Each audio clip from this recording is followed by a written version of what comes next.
here.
好好。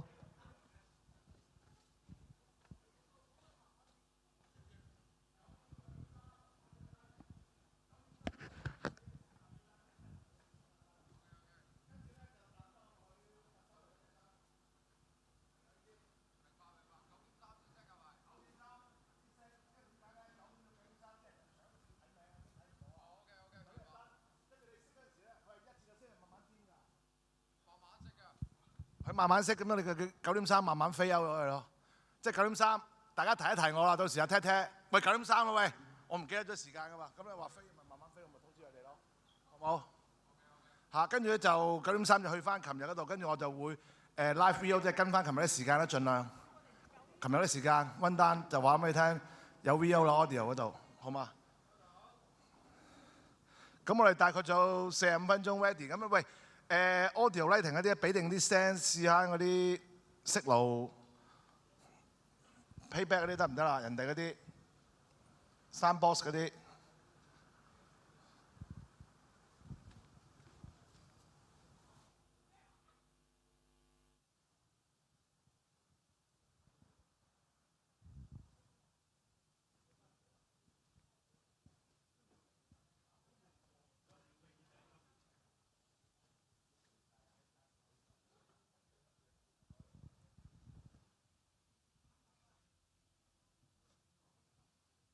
哇！咁撚靚仔嘅，要喎，擺度先啦。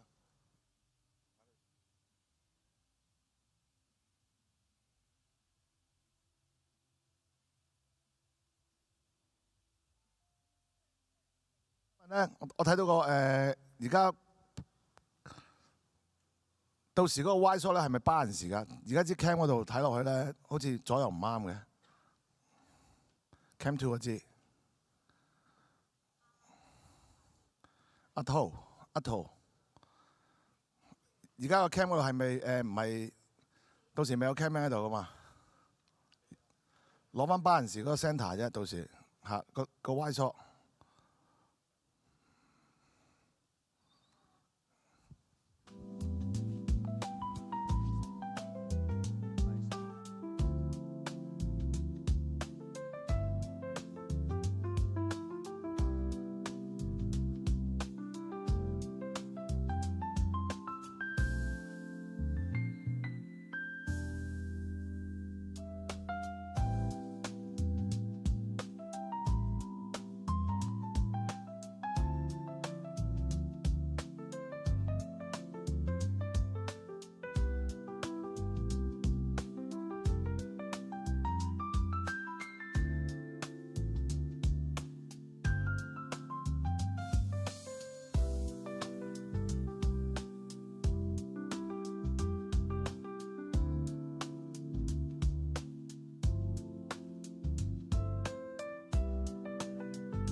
Committee of the Macau Special Administrative Region, Mr. Chen Liwen, Director of the Hong Kong and Macau Affairs Office of the People's Government of Guangdong Province, Ms. Dao Mingqi, Director General of the Human Resources and Social Security Department of Guangdong Province.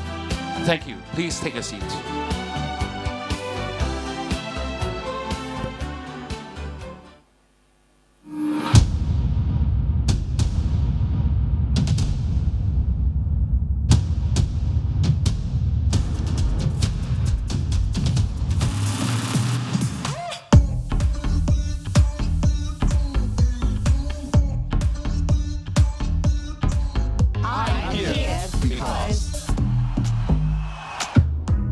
Because Hong Kong is a global financial hub with lots of investment opportunities and a very strong regulatory framework. I'm here because of Hong Kong's simple taxation and the strong intellectual property protection. It really fuels my innovation and entrepreneurial spirit. 我实现了梦想，就在这里，香港。I'm here because Hong Kong's rapid innovation and creative spirit draws entrepreneurs, investors, and biotech enthusiasts. I'm here because Hong Kong is a global aviation and shipping hub. It's ideal for trading, business, and traveling. 사랑해요, Hong Kong. I am here because it gives me seamless access to the Greater Bay Area and to the world. Hong Kong offers endless opportunities. I'm here because of the top-notch educational and medical facilities. My family love it here. ខ្ញុំចូលចិត្តអ្វីគ្រប់យ៉ាងនៅ Hong Kong. I'm here because mega events happen here all year round. The dynamic art scene inspires my creativity. 我爱这个有活力的城市，香港。I am here because I can enjoy all the conveniences of a city and in just a few minutes be walking in the countryside. I'm here because Hong Kong is an international melting pot. It's a slam dunk of new opportunities without language barriers. And the food here is fantastic. My first Cantonese word, homemade.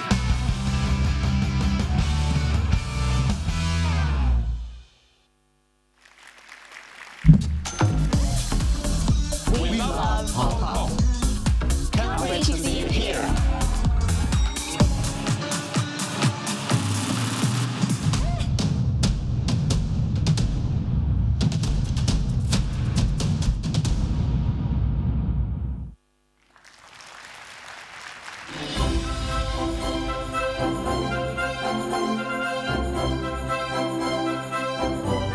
Ladies and gentlemen, good morning.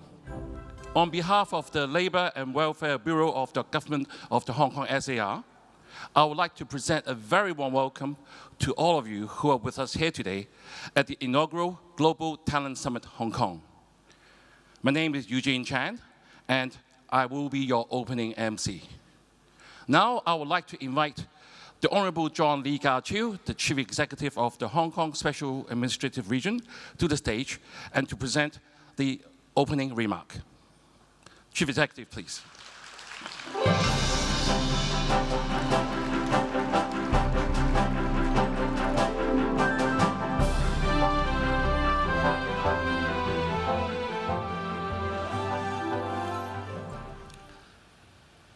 Honourable Minister Wang Xiaoping of the Ministry of Human Resources and Social Security, Director General Chen Liwen of the Guangdong Provincial Government, Director General Du Mingqi of the Guangdong Provincial Government, Secretary General Zhao Zhuangxing of the Talent Development Committee of the Macau SAR Government, distinguished guests, ladies and gentlemen, welcome to Hong Kong and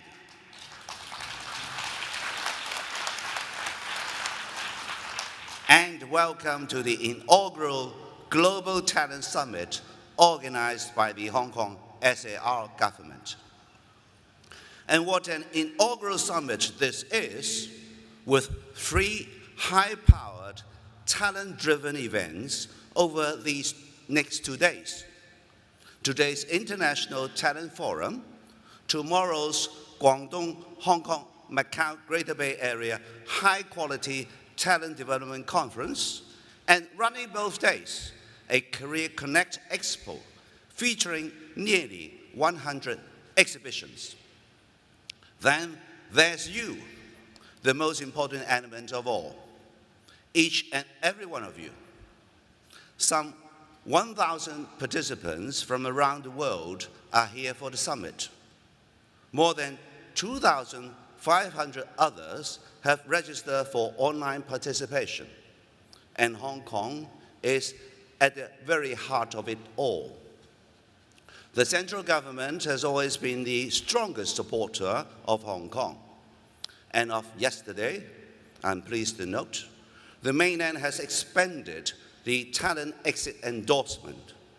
That means mainland professionals in scientific research, education, healthcare, legal practice, and other areas from Beijing, Shanghai, and 9 Greater Bay Area cities can travel to and from Hong Kong multiple times within the validity period of their exit endorsement. The new policy will make it more convenient for mainland professionals to travel to Hong Kong. It will also promote professional exchanges and reinforce Hong Kong's role as the country's international talent hub and gateway for Greater Bay Area professionals. My thanks to the Ministry of Human Resources and Social Security for its continuing support. My thanks to Minister Wang Xiaoping for leading a delegation to the Global Talent Summit. Why is talent significant to economic growth? Talent is the prime resource and driving force that boosts economic development and competitiveness. Strategic professionals generate the innovative ideas that lead to new and improved products, services, and technologies. Talent is also driven by hunger for personal growth, to excel in their fields and push the boundaries of their abilities. These elements are key factors in success, not just for professionals and their industries, but more important, the success of the overall economy. With much of the world working to revive economic growth in the post-pandemic global economy and amid rising geopolitical tensions, the search for talent has become a global phenomenon and a continuous challenge. Why Hong Kong? Why relocate here? Because Hong Kong is where talents get to thrive and grow in a world-class economy, in Asia's world city. Thanks to our one country, two systems principle, Hong Kong is bestowed with prime business prospects and far-reaching promise. Hong Kong is the only place in the world where the global advantage and China advantage come together in a single city. We have the foundation well in place to succeed. Hong Kong's institutional strengths include a world-class business environment, a simple and low-tax system, a highly open and internationalized market, and the free flow of information, capital, goods, and people. These strengths are buttressed by the rule of law and the long-standing common law system, which is similar to that practiced in many major international financial centers around the world. Alongside our international financial and trade prowess, we are emerging as an innovation and technology hub and cultural metropolis. Hong Kong was ranked first in Asia, second globally, among the world's top 100 emerging startup ecosystems, according to the latest Global Startup Ecosystem Report. Hong Kong, let me add, is much more than a city of businesses and skyscrapers. we have long been one of Asia's most livable cities. For newcomers, communication is never a problem. We have always been a bilingual community, a city where English and Chinese are official languages. It will only become even more multilingual as Hong Kong continues to thrive as an East meets West center for cultural exchange. Hong Kong is a splendid and diverse mix of Eastern and Western cultures, home to world-class arts and sports events. Hong Kong is also blessed with natural beauty. Some 40% of our territory is given over to country parks with endless hiking trails, stunning beaches, and even a UNESCO global geopark.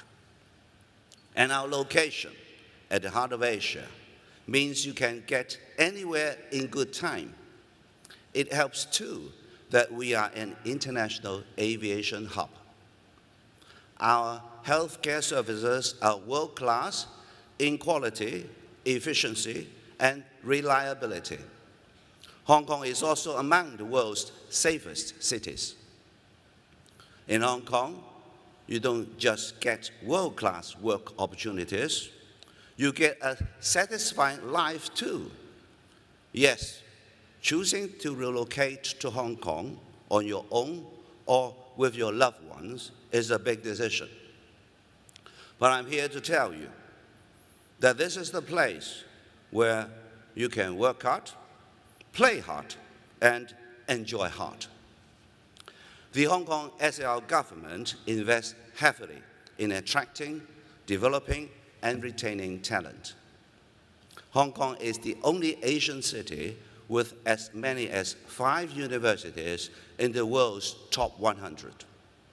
And let me add, Hong Kong's universities are home to some of the world's top 10 schools, covering such disciplines as dentistry, nursing, education, data science, and AI, according to the latest QS World University Rankings.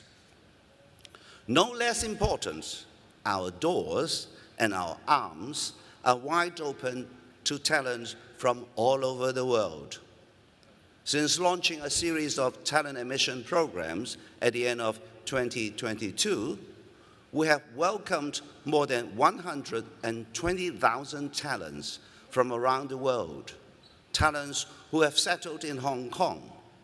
Many more will follow, of that I'm confident. While the government is taking the lead to attract companies and talented individuals to Hong Kong, the private sector has an important role to play in strengthening our talent base. In this regard, I wish to invite you all to pay tribute to the late Professor Tang Xiao-O 教授, Professor Tang Xiao-O. Professor Tang was a distinguished leader in our business. He's also a distinguished leader in our business community as well, and was a member of my Council of Advisors. He had tendered valuable advice to me in the areas of innovation and entrepreneurship, and his untimely passing was indeed a loss for Hong Kong. A computer scientist and a pioneer in the field of AI, he was among the first few in promoting the commercialization of R&D outcomes in Hong Kong. Some of his outstanding achievements include the founding of the Chinese University of Hong Kong's Lab, and of course, the founding of Hong Kong's first homegrown unicorn to be listed on our very own stock exchange. No less vital was his vision and dedication in working with youth and grooming young talents.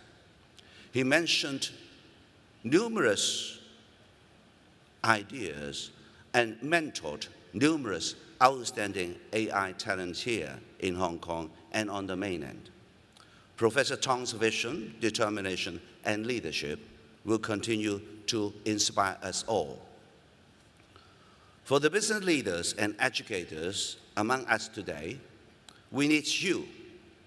If we are to nurture, attract, and inspire talent, if we are to take full advantage of the flourishing future here for Hong Kong and for everyone, we need your full support.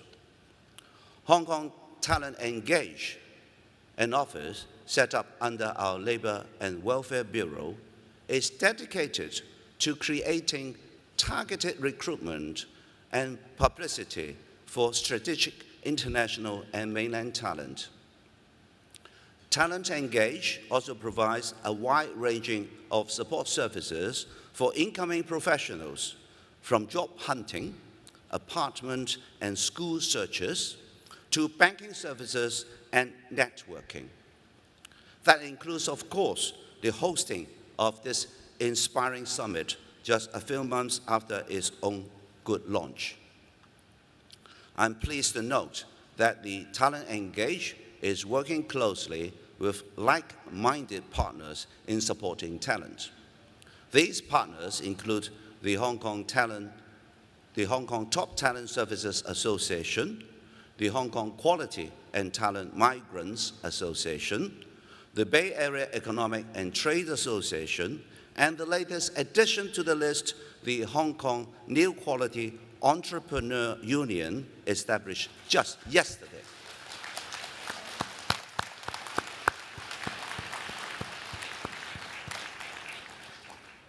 My thanks to the Human Resources and Social Security Department of the Guangdong Province, as well as the Hong Kong and Macau Affairs Office of Guangdong Province and the Talent Development Committee of the Macau SAR government.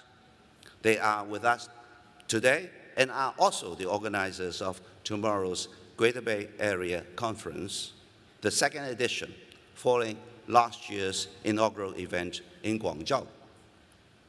Ladies and gentlemen, I wish you all the best of business at the Global Talent Summit, and do take full advantage of your stay with us in Hong Kong.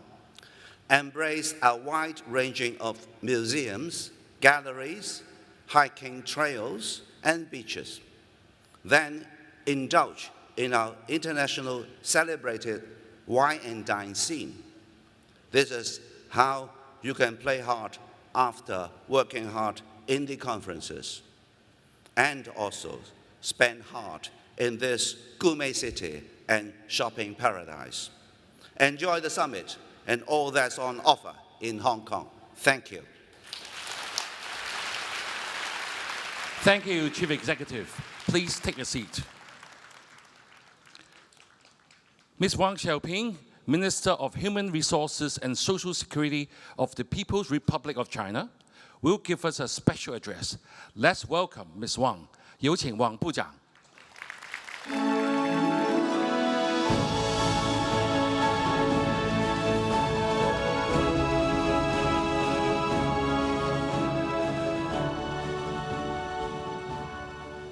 尊敬的李家超行政长官、各位嘉宾、各位朋友、女士们、先生们，大家上午好！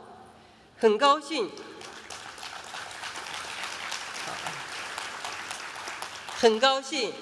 应李家超行政长官的邀请，来到美丽的湘江之办，出席这次香港全球人才高峰会。在此，我谨代表中国人力资源和社会保障部对高峰会的举办表示热烈祝贺，向一直以来关心支持内地和香港经济社会发展的各位来宾、各位朋友表示衷心的感谢。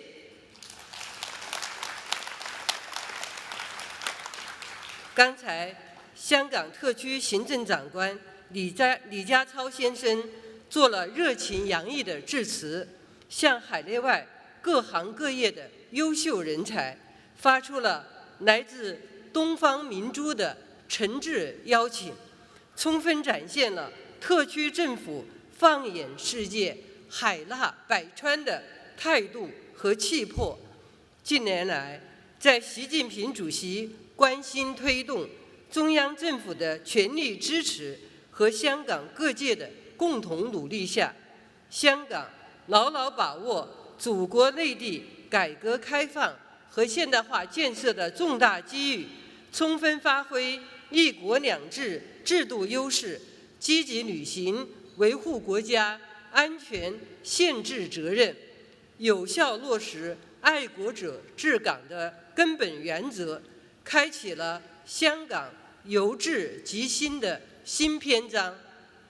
香港经济蓬勃发展，国际金融、航运、贸易三大中心地位稳固，创新科技产业迅速兴起，自由开放雄冠全球，营商环境世界一流，各项社会事业全面进步，为海内外人才在港创新创业提供了前所未有的良好环境。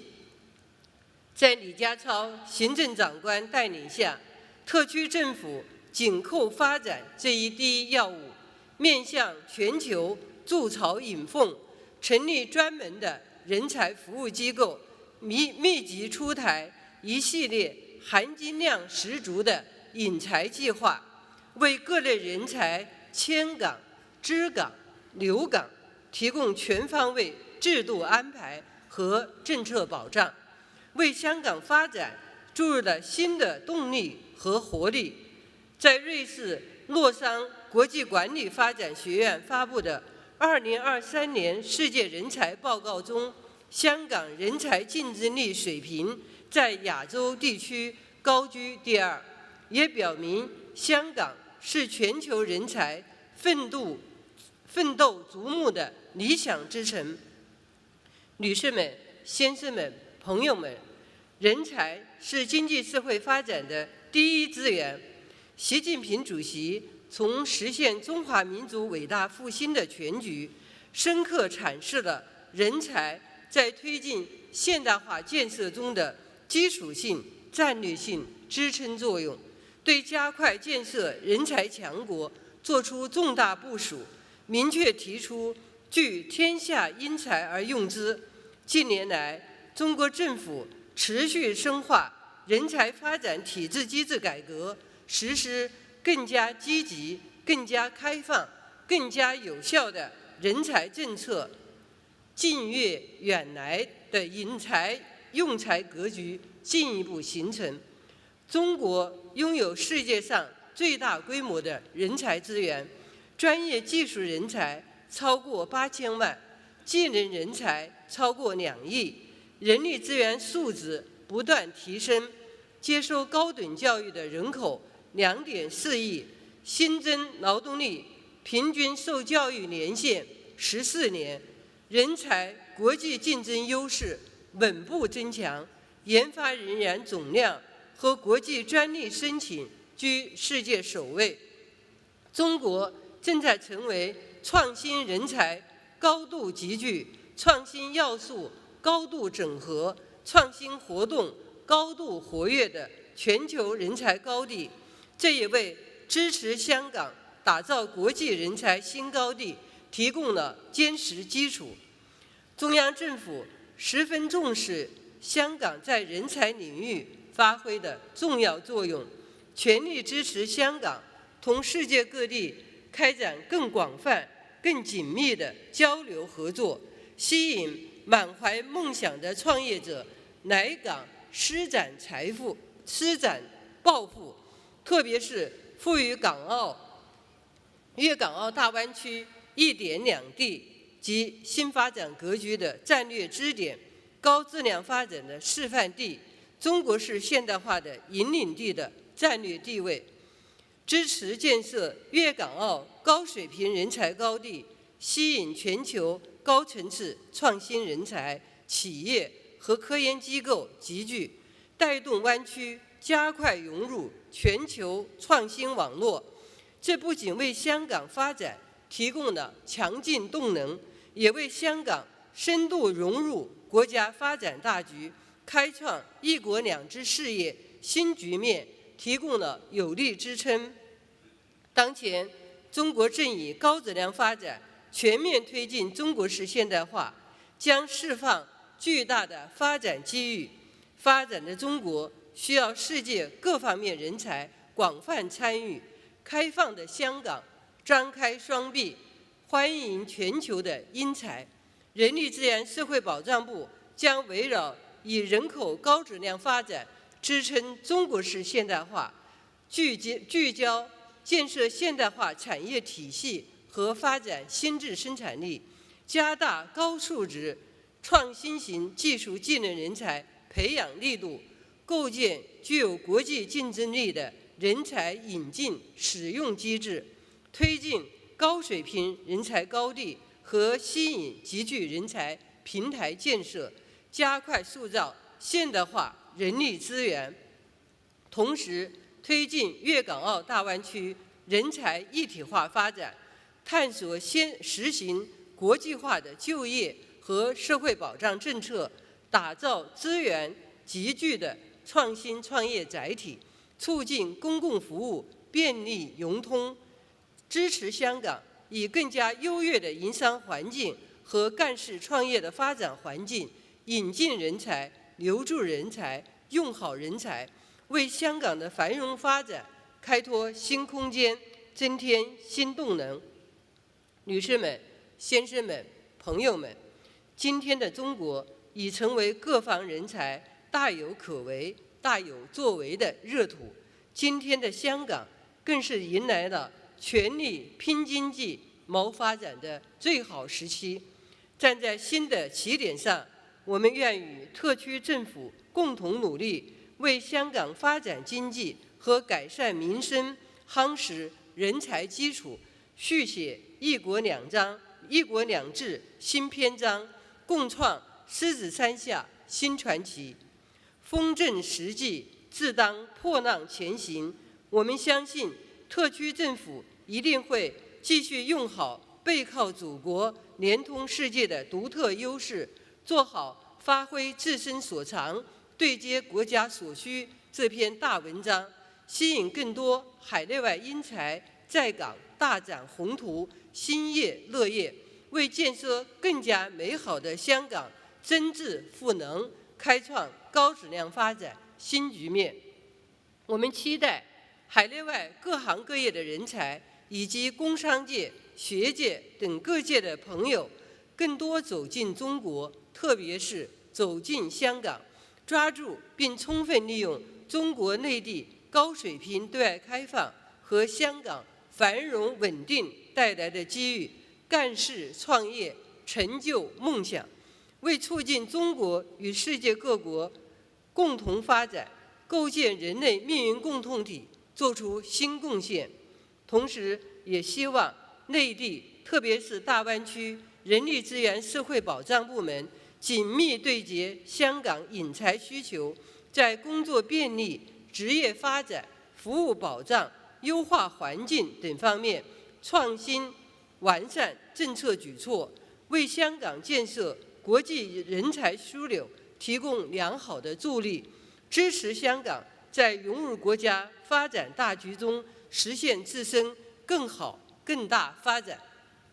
最后，预祝本次会议取得圆满成功，谢谢大家。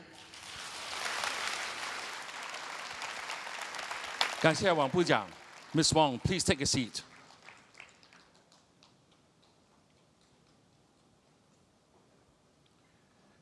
Today's inaugural Global Talent Summit in Hong Kong is only made possible with the staunch support from our partners and exhibitors. On behalf of the organizer, we would like to thank our strategic partners, Hong Kong Institute of Human Resource Management, Tongdao Liping, LinkedIn. Special thanks also go to our exhibitors who are here today to offer their holistic support to talents from around the world. May I now invite government officials and speakers to come to the stage and take a group photo, please. Thank you. Mr. Matthew Gallup, Managing Director, Connected Group.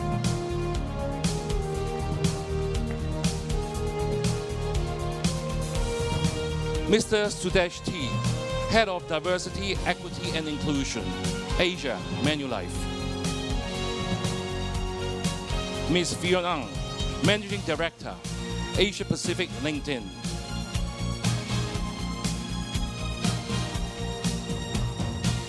Professor Alfred Tuck-Kee Ho, Dean of the College of Liberal Arts and Social Sciences, City University of Hong Kong.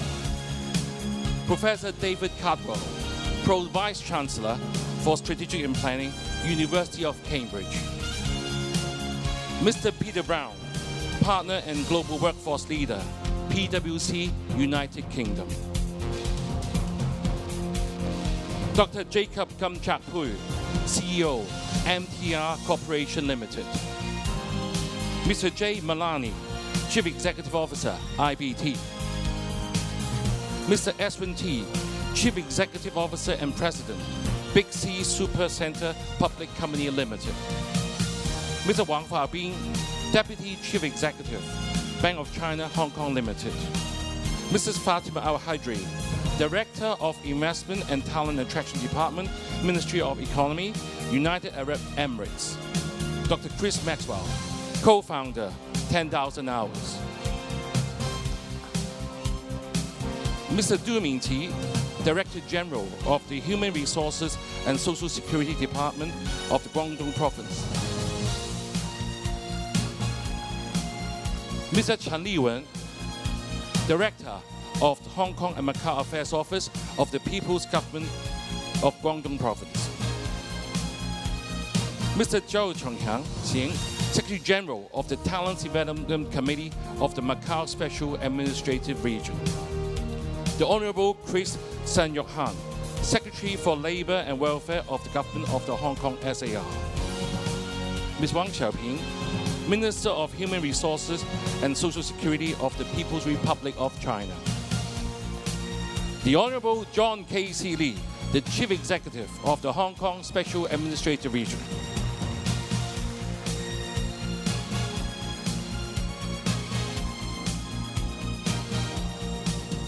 Now it's time for our media friends to capture this memorable moment.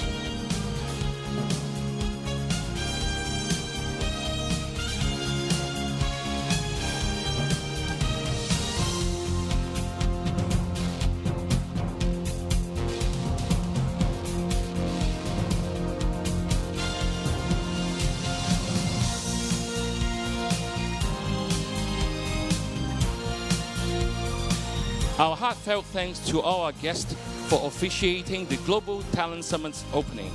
I'm sure the audience is excited to join the upcoming International Talent Forum and enjoy insightful sharing from our esteemed speakers. Thank you, guests. Please take a seat. The Chief Executive and the Minister will depart at this point for another engagement. Thank you very much for gracing this memorable occasion.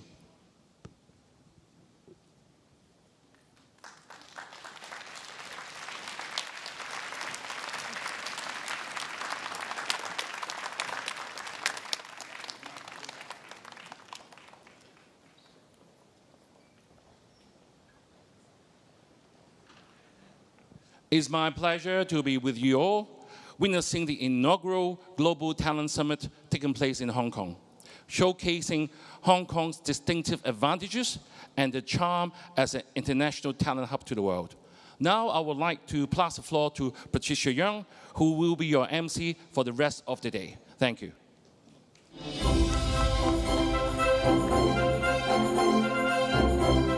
Thank you, Eugene, for the kind introduction. It's my privilege to be serving as your MC for the rest of the day.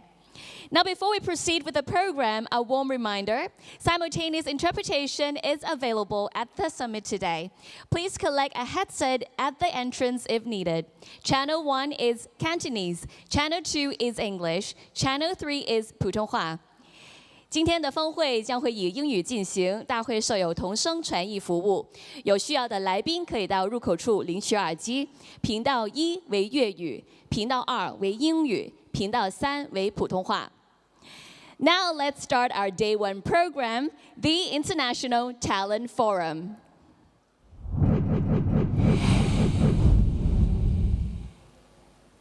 The first keynote speech is titled Access to Global Talent, Empowering Economic Success.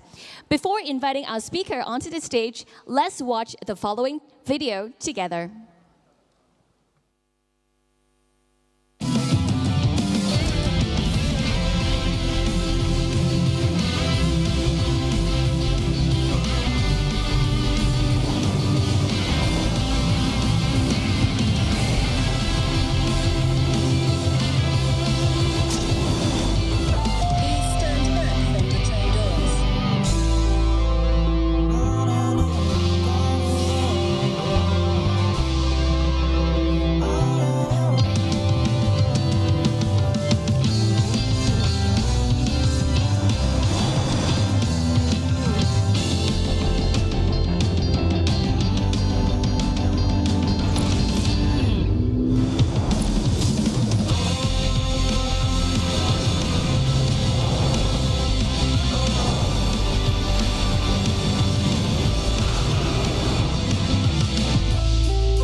And now, ladies and gentlemen, please put your hands together and welcome on stage Dr. Jacob Kamchapui, the Chief Executive Officer of the MTR Corporation Limited, to deliver the keynote speech. Please welcome Dr. Kam.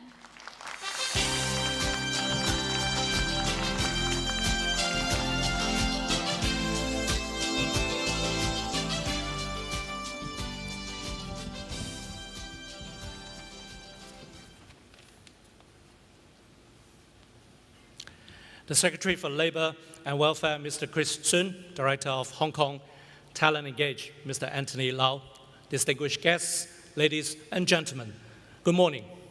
I'm honored to be here today at the Global Talent Summit, where we come together to discuss how to access and leverage global talent in order to drive economic success. As a Hong Kong company, MTR takes pride as an ambassador enterprise in Hong Kong's super connectors role. In the last 45 years, we have become a company with business presence not just in Hong Kong, but in the mainland of China, in Australia, and Europe. We have seen the benefits of having access to a global talent pool. We remained committed to attracting global talent, fostering community development, and thereby driving economic growth. In the next 15 minutes or so, I'll share with you MTR's experience in growing our talents. In 1979, the first MTR line started its service in Hong Kong. Since then, we have been striving to grow the communities that we serve with caring, innovative, and sustainable services. Our purpose, to keep cities moving, is not only about mobility, but also about supporting Hong Kong and the cities we serve to make advancements, to grow, and to continue to improve our urban lifestyles. This is also the guiding star for our talent development. I'm sure that you're familiar with our Hong Kong railway network, which has now grown to 271 kilometers and serves over 5.5 million passenger journeys every weekday. Last year's heavy rail's passenger journeys on time reached the historical best at 99.98%. You may also know our property business, which now manages over 120,000 residential units, serving over 300,000 residents. These units were developed as part of the rail plus property model.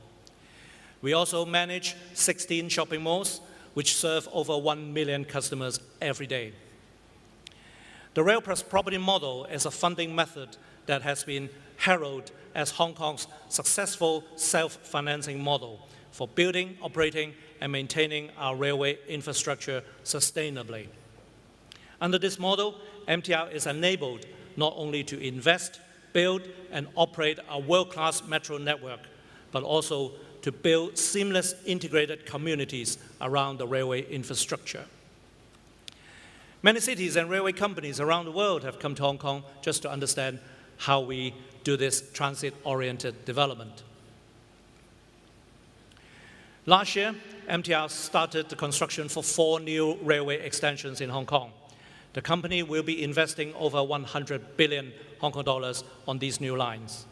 More extension projects are expected to start construction in the next 2 years. These railway projects will support the continuous development of Hong Kong and the growth of our city's economy. What you may not be aware are our businesses in the mainland of China and around the world. Today, we operate railway services in the mainland and in Macau, the United Kingdom, Australia, and Sweden, managing a total of over 2,000 kilometers of railway lines outside of Hong Kong. For example, we invested and built 5 lines in Beijing, and we now operate about 20% of the Beijing metro network. Under service contracts, we operate the whole of Melbourne City's 430 kilometers of metro network, and we operate London's Elizabeth Line, the line named after the Queen. The key to our successes in Hong Kong and globally is our people. The empowerment and development of our global talents helps us to stay on top of the rapidly changing world and to seize the opportunities such as the Northern Metropolis in Hong Kong, the global digital economy, and the rise of smart technology and generative AI. You can see in our transformation business strategy, people and talents are the key enablers for what we want to achieve. For innovation and technology, we not only develop our own people, but also collaborate with academia, research institutions, and invest in startup companies in Hong Kong and around the world. We hope that by investing in our own people and in talents elsewhere, MTR and Hong Kong will be benefited by the results of their hard work. These national and international involvement will further enhance Hong Kong's role as a super connector and also attract talents for Hong Kong. To sustain our success, MTR continues to recruit colleagues from all types of background, and we continue to develop as a multidisciplinary organization. Even just last year, we recruited around 3,000 people in Hong Kong and globally, including mainland, to join our Hong Kong businesses. These new staff will include people from ethnic diverse communities and people with disabilities. As at the end of 2023, MTR Group of companies employed over 17,000 staff in Hong Kong and over 35,000 staff outside of Hong Kong, making a total of more than 52,000 staff worldwide. With our new extension projects, we expect to mobilize over 1,500 staff, including new joiners in MTR, and will create tens of thousands of job opportunities for the construction industry in Hong Kong. In MTR, we emphasize the importance of the transfer of knowledge from one generation to the next. 45 years ago, where there were very few metro experts in Hong Kong, we imported talents from UK and other places and started training our own. So from day one, we were already working and learning in an international environment.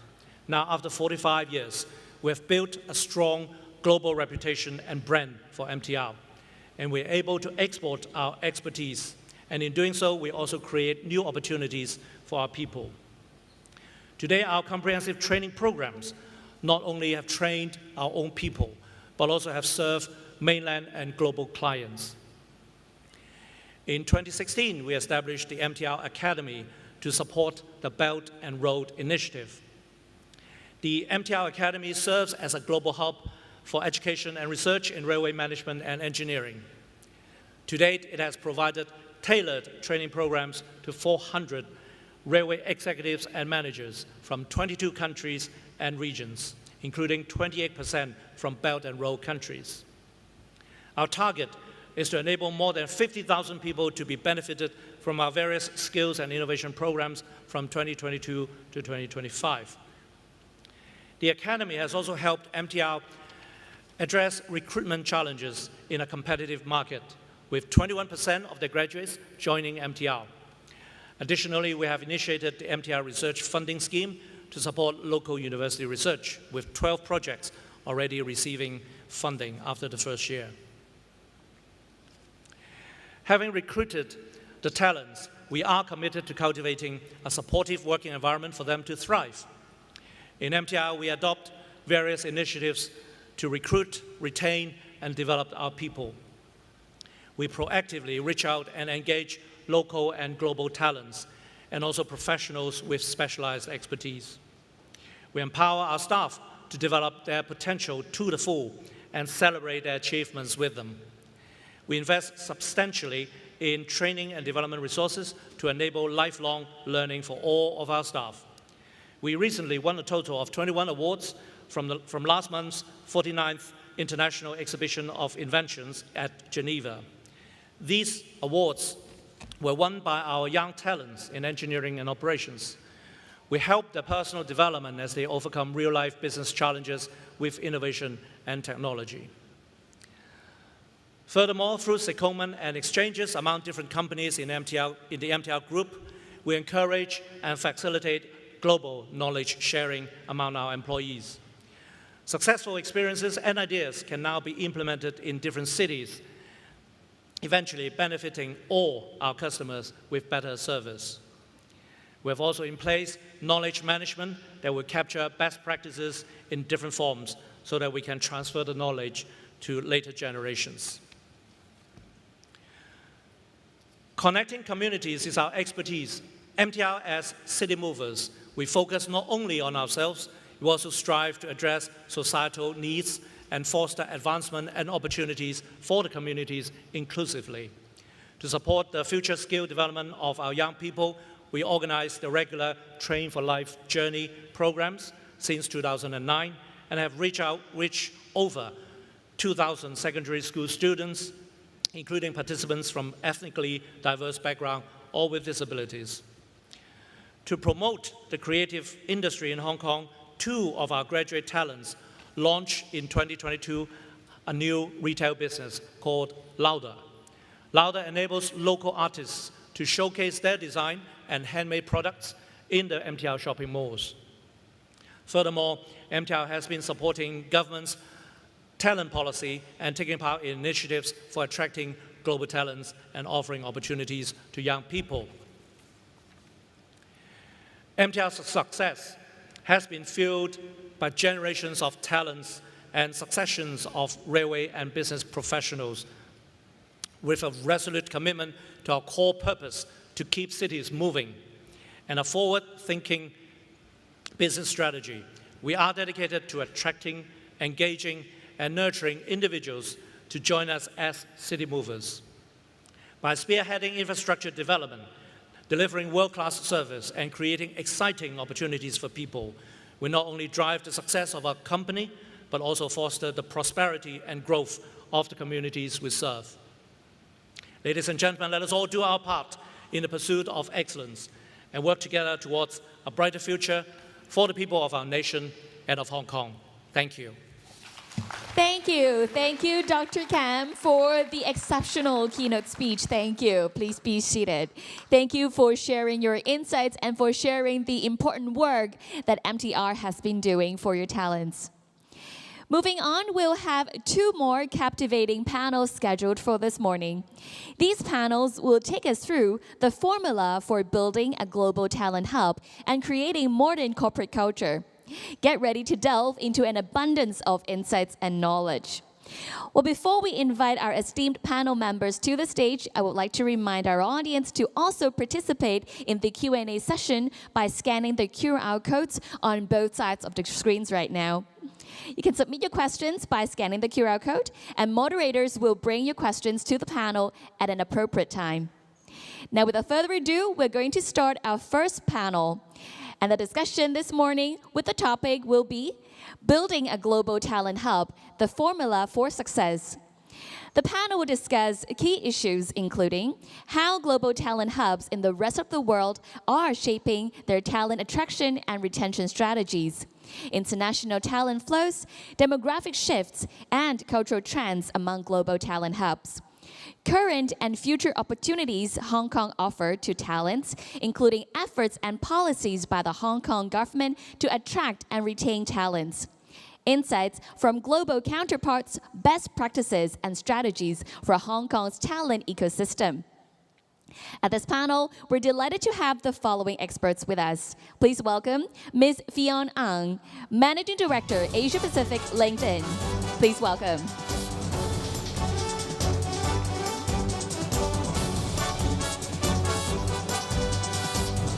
We're pleased to also have Professor David Cardwell, Pro Vice Chancellor for Strategy and Planning, University of Cambridge. Please welcome. Next, may we invite Professor Alfred Tek Kay Ho, Dean of the College of Liberal Arts and Social Sciences, City University of Hong Kong. And moderating this panel for us is Mr. Matthew Golub, Managing Director, Connected Group. Please welcome.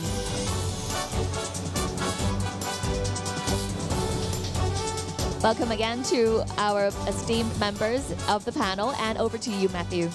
Thank you very much. Thank you all for being here. As has been introduced, this panel is about the formula for success. And we've already heard from Chief Executive and Dr. Kam that an inflow of diverse talents is key to sustainable economic growth and success, which is a globally recognized formula. So with stiff competition worldwide, how do metropolitan cities maintain their status as global talent hubs? That's going to be one of the things that we're going to be discussing. And we'll also look at the critical elements and strategies necessary for cultivating and maintaining a global talent hub. And then we zoom into how Hong Kong can continue to evolve its approach by leveraging its unique advantages and benchmarking best practices. So our panelists today, I'm just going to briefly introduce. We have Fion Ang, who's the Managing Director, Asia Pacific for LinkedIn, based in Singapore, where she leads the company's business strategy throughout the region. So her role drives LinkedIn's vision of creating economic opportunity for every member of the global workforce in the APAC region. And to achieve this, LinkedIn has developed the Economic Graph, a digital representation of the world's economy, and provides valuable insights to businesses and policy leaders into trends like talent migration, hiring rates, and in-demand skills by region. So very relevant to us here today. We have Professor Alfred Ho, who is the Dean of the College of Liberal Arts and Social Sciences at City University of Hong Kong. He recently established the Policy Lab for Hong Kong Talent Development, exploring what policies and cross-sectoral action may help Hong Kong continue to attract and retain global talents. And he's also a member of the Chief Executive's Policy Unit Expert Group in Hong Kong, providing extra expert views and new ideas to the CEPU concerning various topics related to Hong Kong. And last but not least, Professor David Cardwell, who is the Pro-Vice Chancellor for Strategy and Planning at the University of Cambridge, based in the UK. Until recently, he was also a distinguished visiting professor at the University of Hong Kong. He's been to Hong Kong many times and has worked in China as well. And additionally, his involvement as a member of the Hong Kong government's University Grants Committee highlights his significant contribution to shaping higher education policy and strategy internationally and in Hong Kong.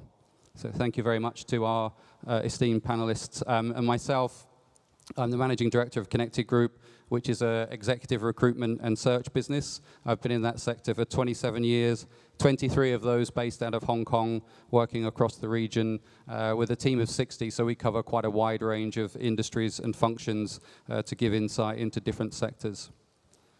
So without further ado, let's get these talented individuals involved in a discussion around this topic. So the first question is about some of the trends that we see at a more macro level. So how do demographic shifts, cultural trends impact both the global and Hong Kong talent pipelines? And what steps can we take to address these challenges? And if I can start, Fion, with yourself, LinkedIn's data-driven insights, I'm sure, can provide us some useful context here. Yeah, thank you for having me. Well, I think many people in the audience would have heard of this word AI. Yeah? So, well, what we're seeing is that AI is definitely revolutionizing the world of work.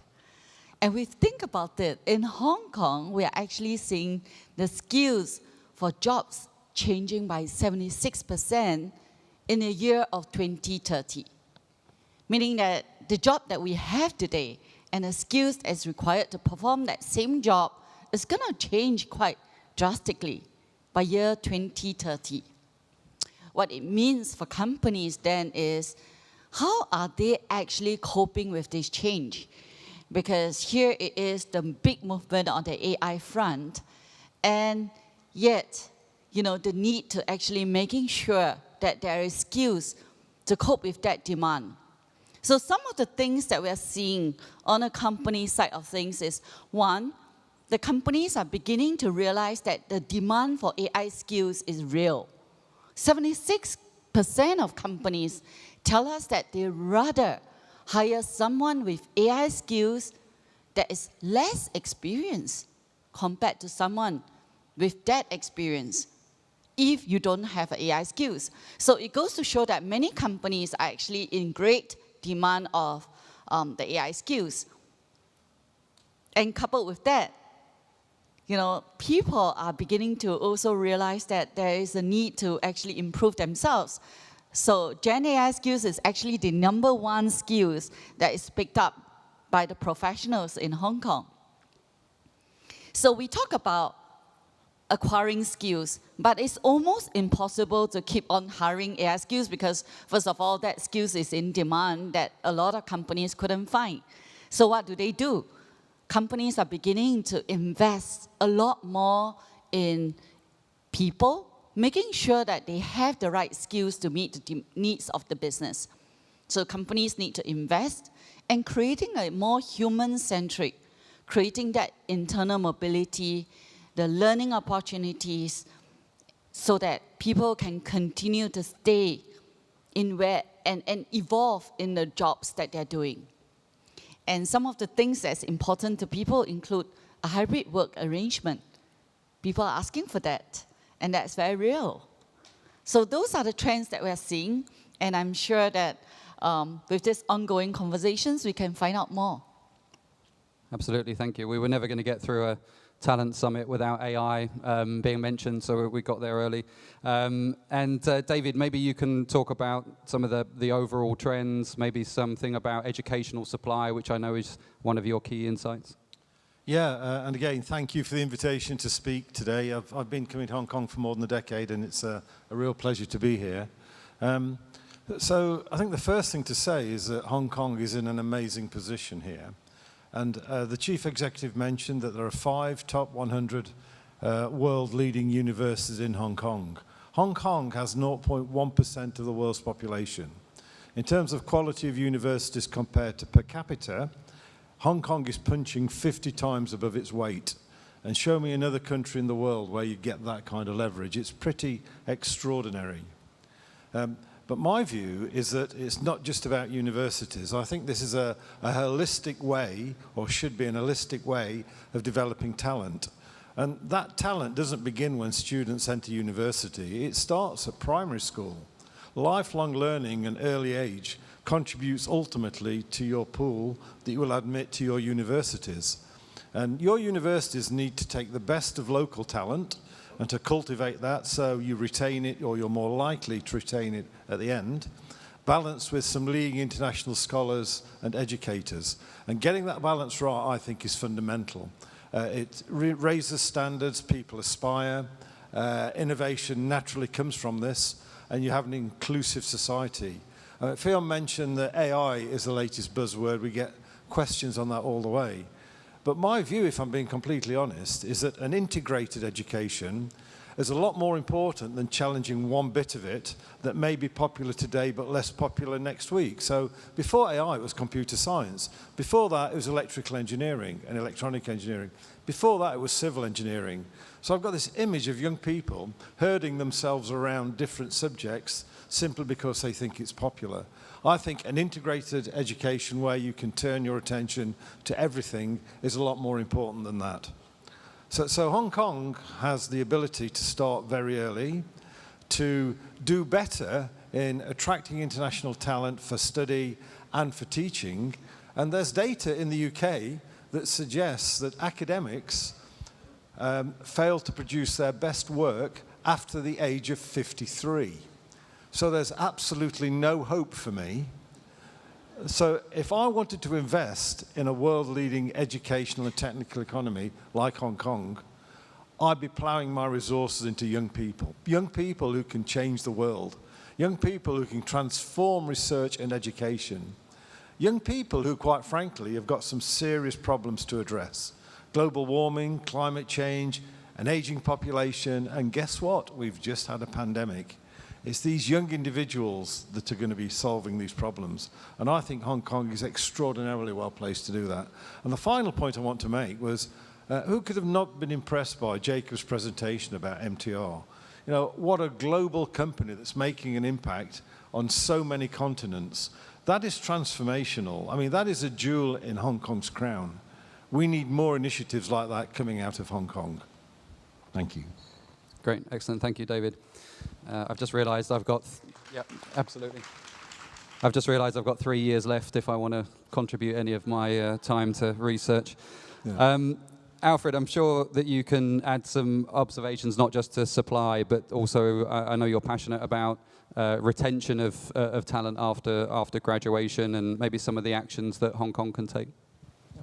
Well, first of all, thank you, Matthew, for inviting us also to come here. And I was also about to say that I only have a few more years to catch up with my research before I turn to be useless. However, I think Hong Kong is in a very good position now to really attract global talents. First of all, Hong Kong government has been very successful for the past year in attracting global talents. There's many good, successful talent schemes that have attracted tens of thousands of new talents to come to Hong Kong. And so that is very good.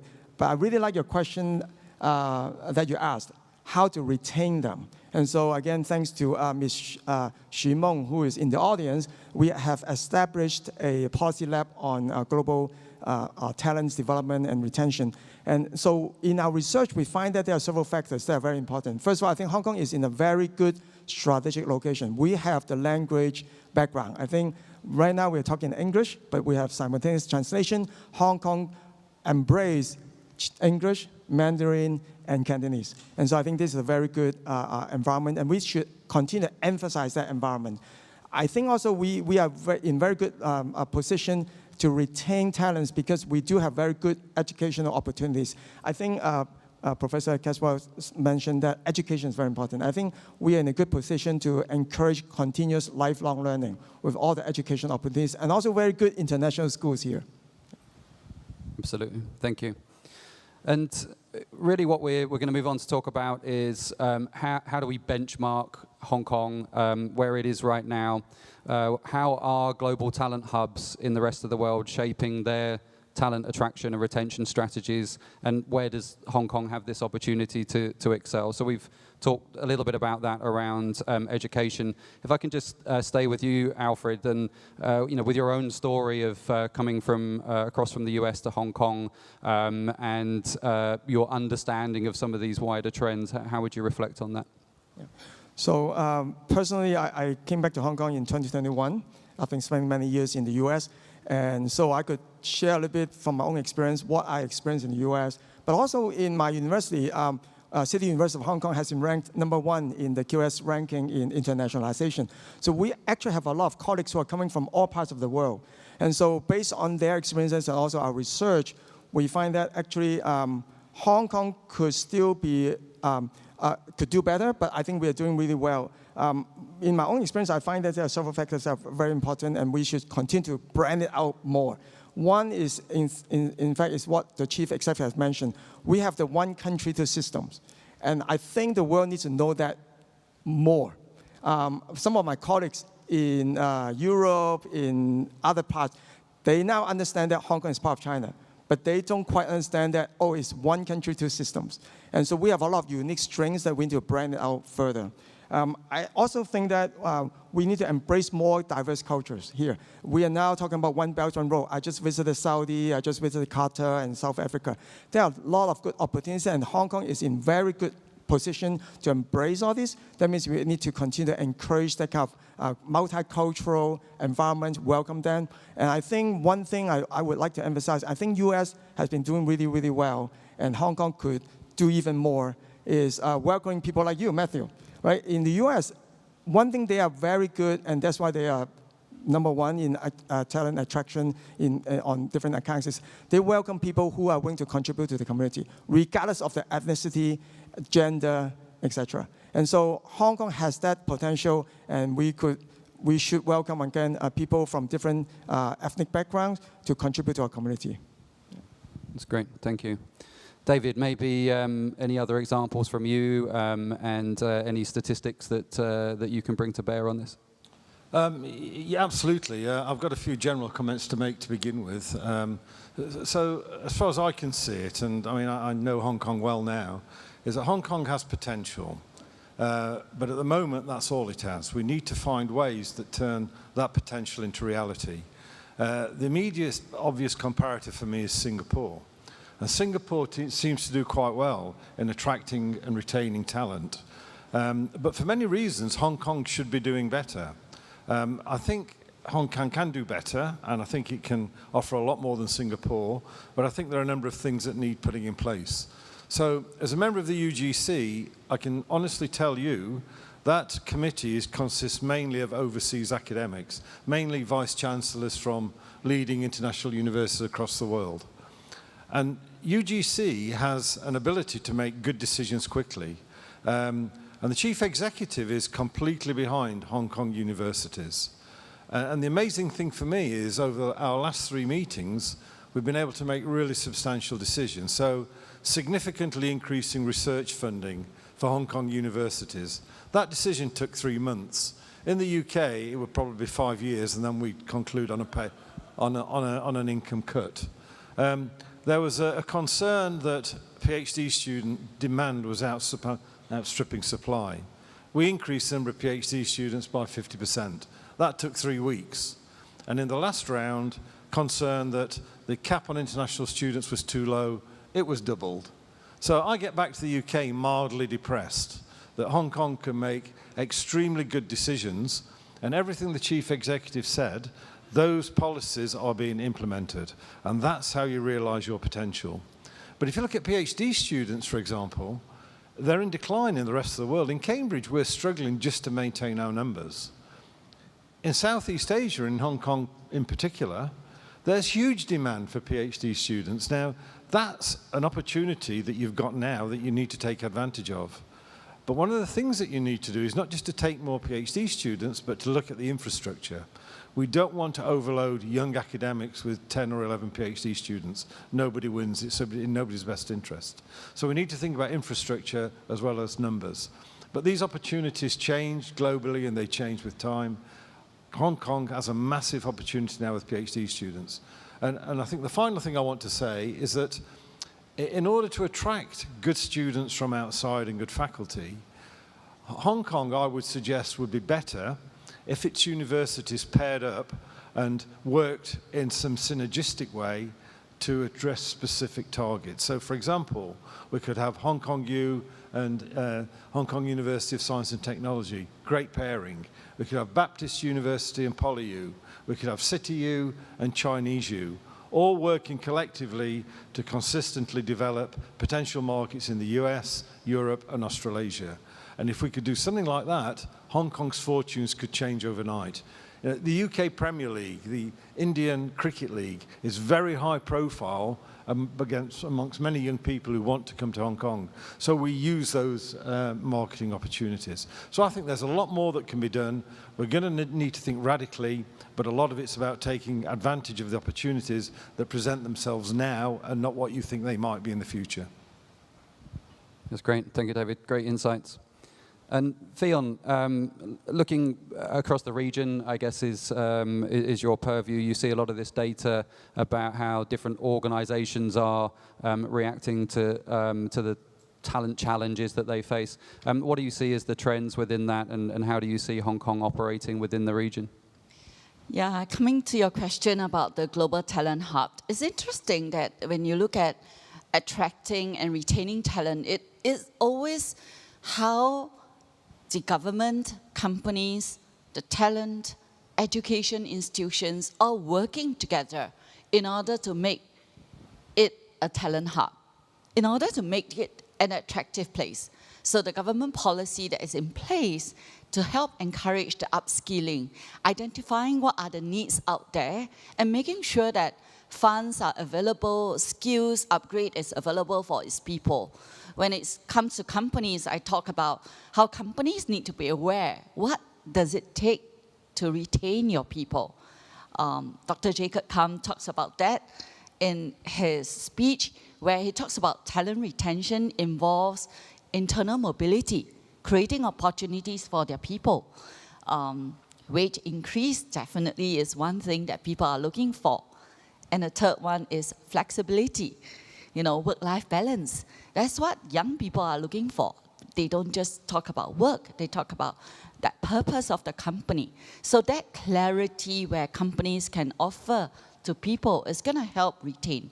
And lastly, institutions, the role of education sector to help make sure that opportunities are given to people to grow and be able to land a job. So we work with many, in Singapore, in India, across the board. actually, we create all these opportunities. LinkedIn has been very involved, working with the several governments and companies as well. That's great. Thank you. And can I just stick with you for this next question? So we want to look at what the current future opportunities that Hong Kong has, that it can offer talents, including the efforts and the policies that we see by the government to attract and retain professionals. And so with you having that wider view, looking at how LinkedIn works maybe with other governments to provide upskilling, how they can attract and retain talent, what would you draw from any data points that you can point to for us? Yeah, maybe I'll just start with a story, not like in terms of the latest arrangement that we have with the Indonesia government. The Indonesia government appointed LinkedIn as the learning platform to actually help upgrade their state-owned enterprises, 1 million talent, 1 million workers, to help transform them in terms of their skills. So if you look at some of the initiatives across the board, be it from Singapore, Indonesia, or even India, we work with the UN in India, UN Women, to actually help upgrade their skills of women in India so that they can actually contribute to the workforce. So some of this, you would see that there's a lot of initiative that's being pushed out by several governments because they realize that it's no longer about the jobs, it's about the skills of the people. So if you, as I mentioned earlier, throughout the countries, skills is going to be in great demand. Like I mentioned, in Hong Kong, 76% of the skills is going to change. So if based on that stats, you will realize that if the people are not constantly upgrading their skills, the jobs is going to change. So how do we make sure that they have the jobs that is available for them so that they can continue to pursue and grow in their professional or in their career? Absolutely. Thank you. And David, maybe at a GBA level, sort of looking at that unique situation that Hong Kong has, what do you see as the talent in southern China that could be a driving force for us? Any specific industry areas?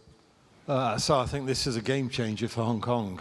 Nowhere on the globe do you have the potential that Hong Kong has. I mean, Hong Kong is now a part of China.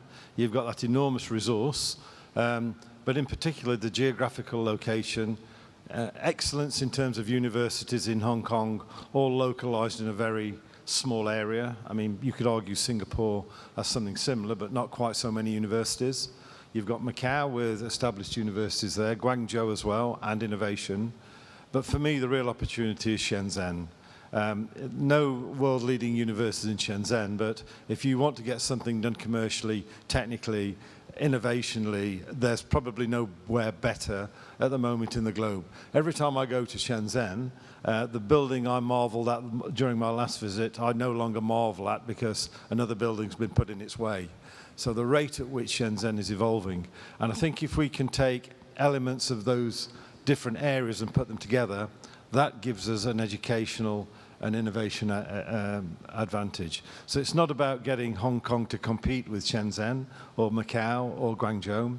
It's about cherry picking where the strengths are and working with those strengths. And already Hong Kong universities are opening campuses in Shenzhen, which is the best way to go. They have the reputation. And we've got to continue to build on that. We've got to communicate that.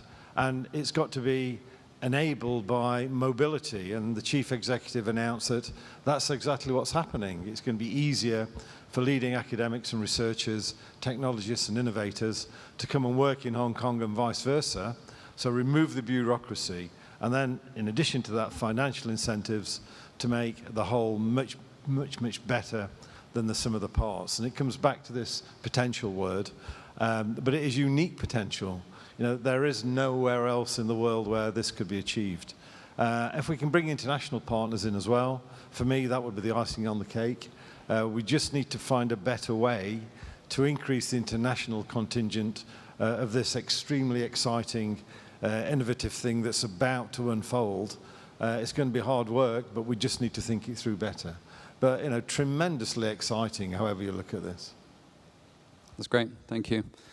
Alfred, maybe just to close that question at a local policy level. So how do you see the current policies impacting the market? What do you think should be the ongoing focus for those to ensure sustained success? Yeah. Well, first of all, I really appreciate the questions also about the policies, because I think policies really matter. I've been working in several projects with the Federation of Hong Kong Industries, the Textile Council, and also some of the cultural industries lately. When I talk to some of the business people, leaders, they mentioned that we want to do more, like sustainable development, sustainable fashion, cultural industry, but they need the policies to move first.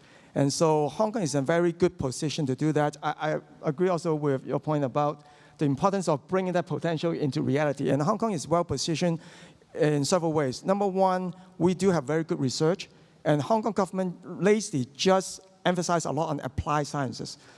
In my own university, in City University of Hong Kong, we just established something called Academy of Innovation. President Freddie Boy from Singapore initiated this in our university, emphasizing that it's important to bring the research into industries and focus on innovation and applied applications and sciences. And so we are working with industries, and with that, I think Hong Kong will be very good to bring the academic and the industry together.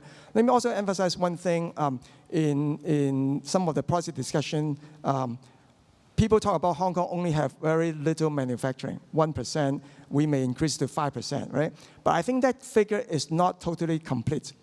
When I work with some of the industry leaders in Hong Kong, they actually have a lot of factories and manufacturing facilities in China, especially in the Greater Bay Area. I think there are a lot of local officials here from Greater Bay Area here in this conference.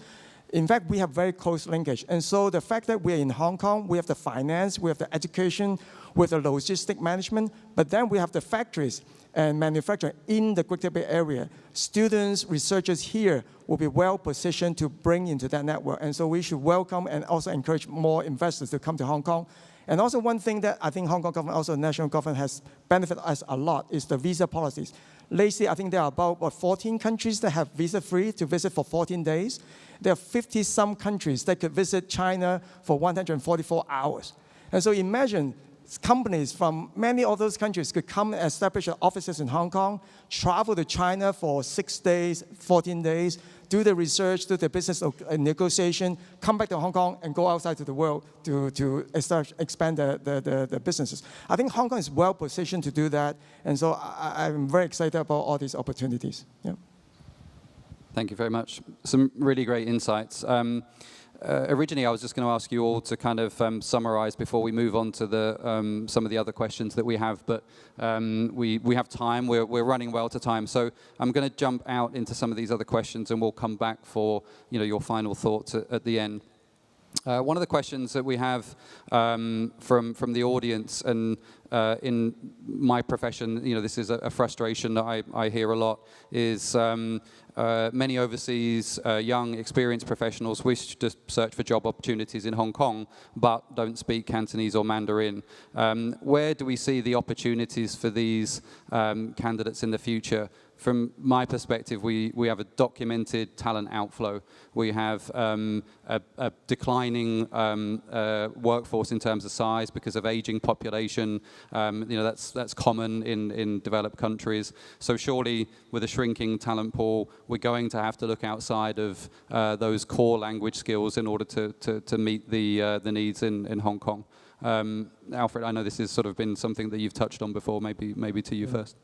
So first of all, I probably could say this since I'm a local Hong Kong, grew up in Hong Kong, I'm back in Hong Kong. I think this is something that we, the locals in Hong Kong, need to do better, in the sense that we need to embrace people with other language, cultural background more.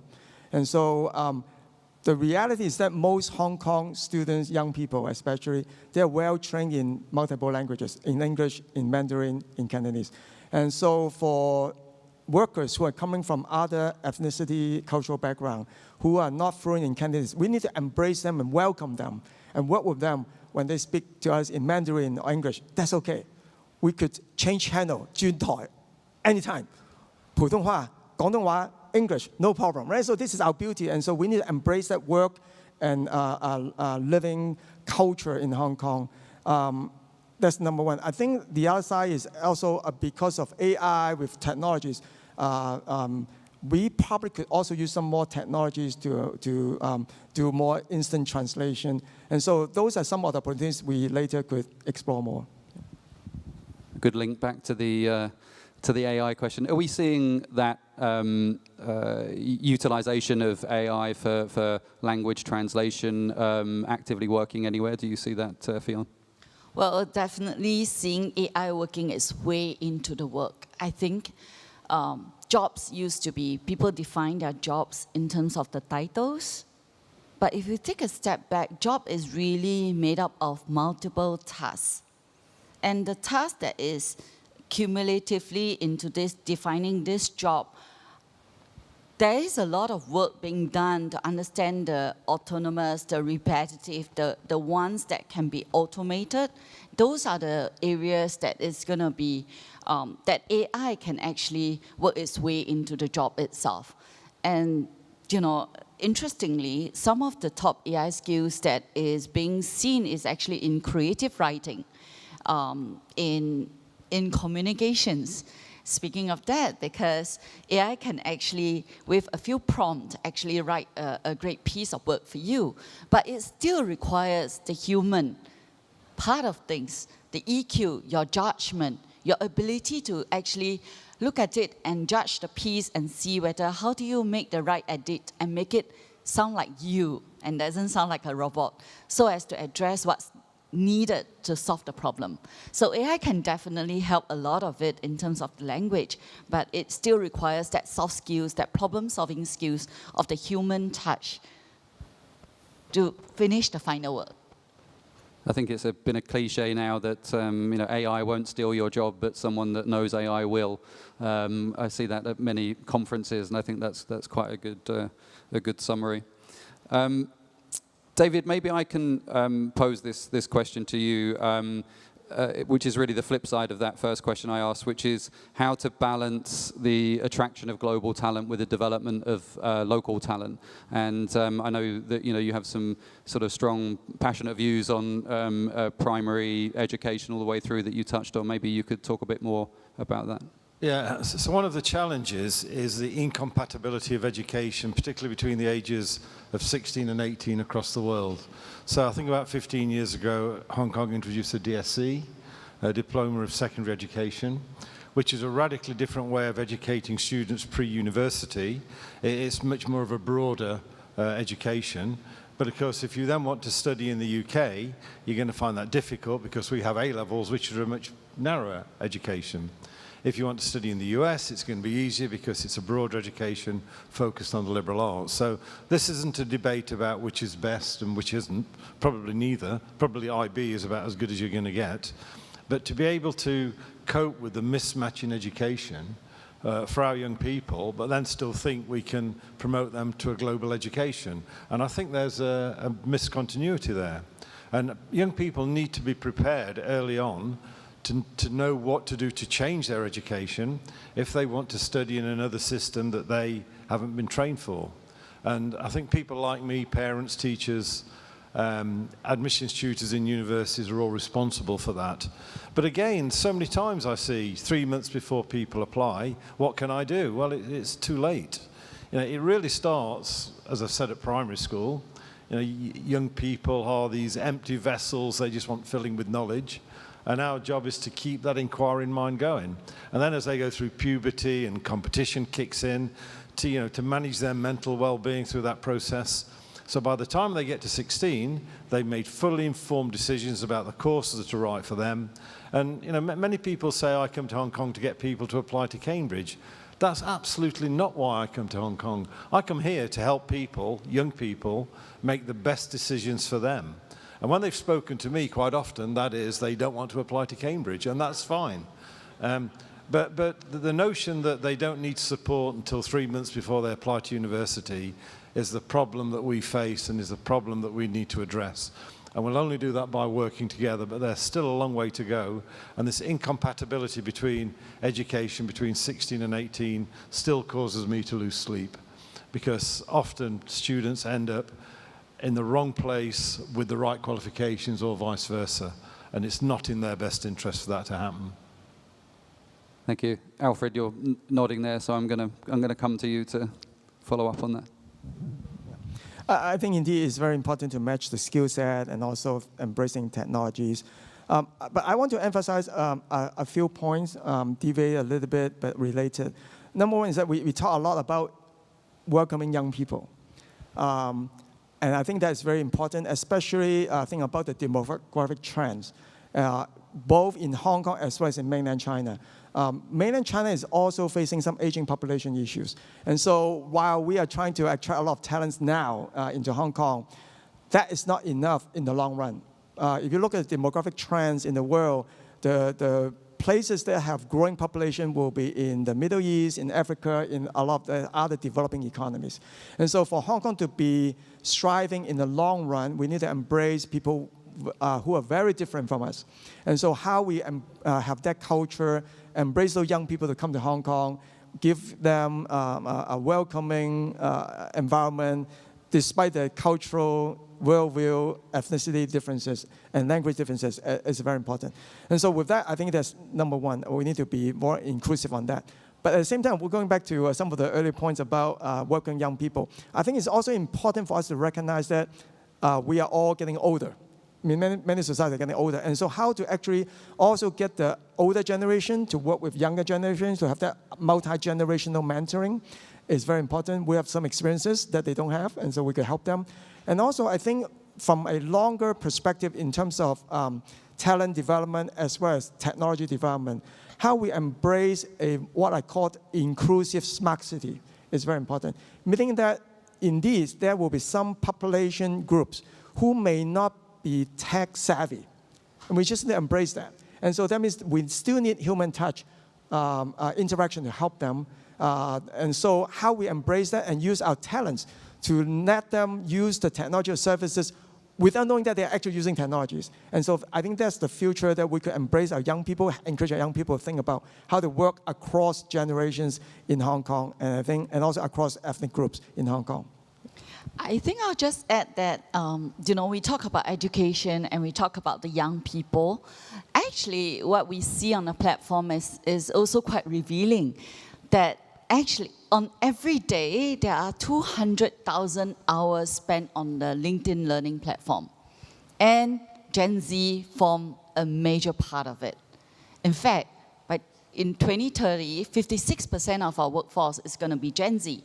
And they spend a lot of time making sure that they are actually kept up to date on the latest skills that they need to acquire. So they are well aware that the formal education is one part of it, but the ability to learn and reskill and acquire new skills is going to be essential because the world of work is changing very quickly.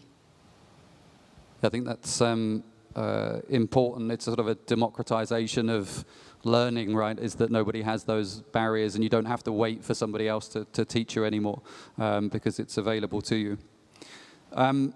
Just conscious of time, so I'm going to draw us back to closing comments. So based on the insights that we've gained from this discussion, all those global benchmarks that you have, one or two key priorities that you would say to help enhance Hong Kong's talent ecosystem. Fion, maybe I'll start with you. Well, I'll start with saying that AI is real, and I think it's going to be part of how we think about work itself. Like, work is made up of several tasks that AI will have an impact on how it works its way into automating some of the work that we do every day. So I think it's essential for every one of us to understand how AI is going to impact us. So the top skills, from creative writing to jobs that you think won't be impacted by AI, all of that is actually some of the top skill that is being displayed right now by this profession. So that's number one. Number two, I think the need to keep on acquiring new skills is going to be important from each individual. And thirdly, for companies to keep on investing into a human-centric, creating opportunities, because it's not enough to acquire and hire new people. you will run out of the people that you can hire. So the need to retain, retrain, and create opportunities for your people is going to be important. So that together, when all this work together, you can actually truly create a global talent hub. Great, thank you, Fionn. David? I come back to a point I made earlier, and that is that things like pandemics don't recognize borders. The problems that we have to solve on a global basis. They're worldwide problems. And I think Hong Kong needs to play its role in promoting those solutions. Hong Kong needs to continue to work hard to develop partnerships. And if I could just give you a quick example of one. So Cambridge University and Hong Kong U have a dual degree scheme where students spend 2 years at Hong Kong U, 3 years at Cambridge. For that, they get 4 degrees from 2 world top 25 universities, and it costs them less to study than it would do in 4 years at Cambridge. It's a completely unique initiative. Hong Kong students come to Cambridge and do extraordinarily well academically, but they then raise awareness within UK students that there are opportunities in Hong Kong as well, so the flow's both ways. It enables Hong Kong to recruit better students from mainland because they think it's another way into Cambridge, and so the talent pool gets bigger and bigger and bigger. And then when people come here, the emphasis is on cultural integration. So I can say personally, I've never felt more welcome anywhere I've been, anywhere in the world, than Hong Kong. And that's the reason I keep coming back here. I made the fortunate decision in 2013 to do a year sabbatical here. It was either here or the States. And thank goodness I chose Hong Kong because, you know, the pleasure I've had out of repeatedly visiting this country and how welcoming and friendly everybody's been. And I think we need to communicate that better. Hong Kong is a genuinely friendly, embracing and cultural place that it's great to be a visitor rather than a foreigner. And I think there's a big difference there. So Hong Kong needs to keep doing what it's doing, but it needs to work harder on developing these relationships. And as I mentioned earlier, if Hong Kong universities hunt in pairs, I think they can tear trees up. And I don't mean that in a bad environmental way. And I think we can do a lot better. That's great. Thank you, David. Alfred? I will summarize with 3 E's. Number one, I really agree with you to engage them. Bring them over. I invited some of my friends from Italy, from the Middle East. Ask them to come. I invite my friends from Singapore. You mentioned Singapore.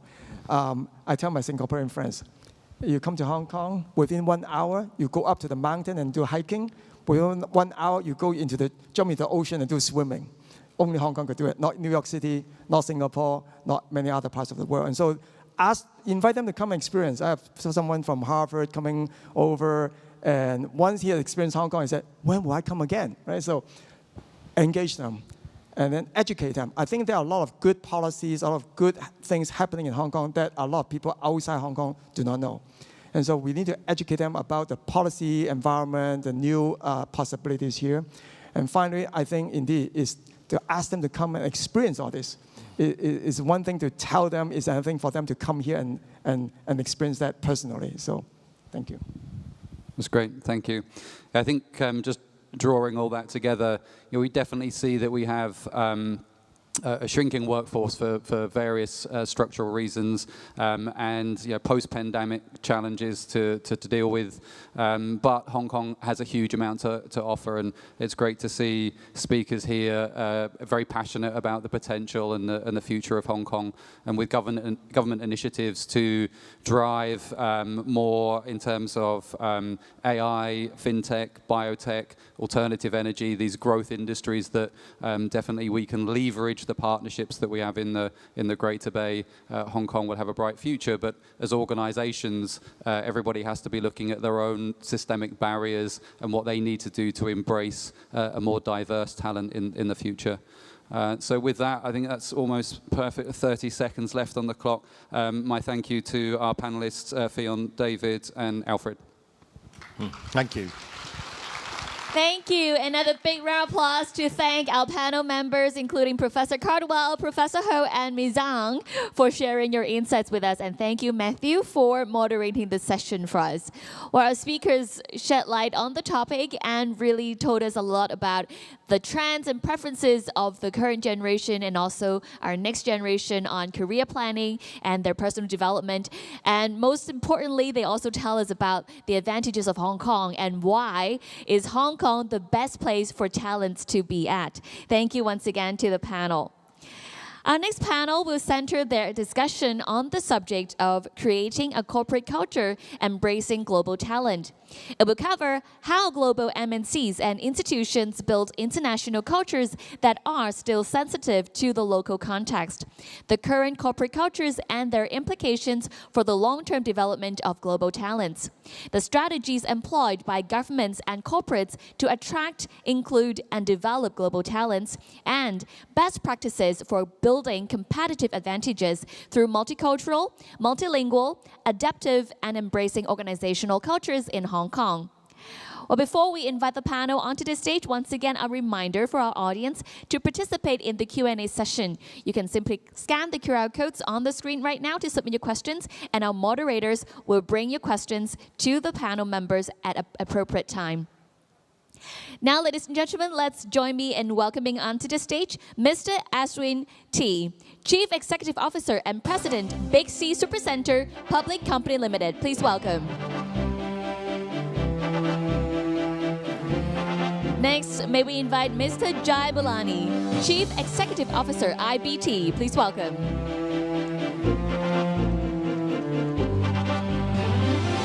Now may we invite Mr. Peter Brown, MBE, Partner and Global Workforce Leader, PwC United Kingdom. Please welcome.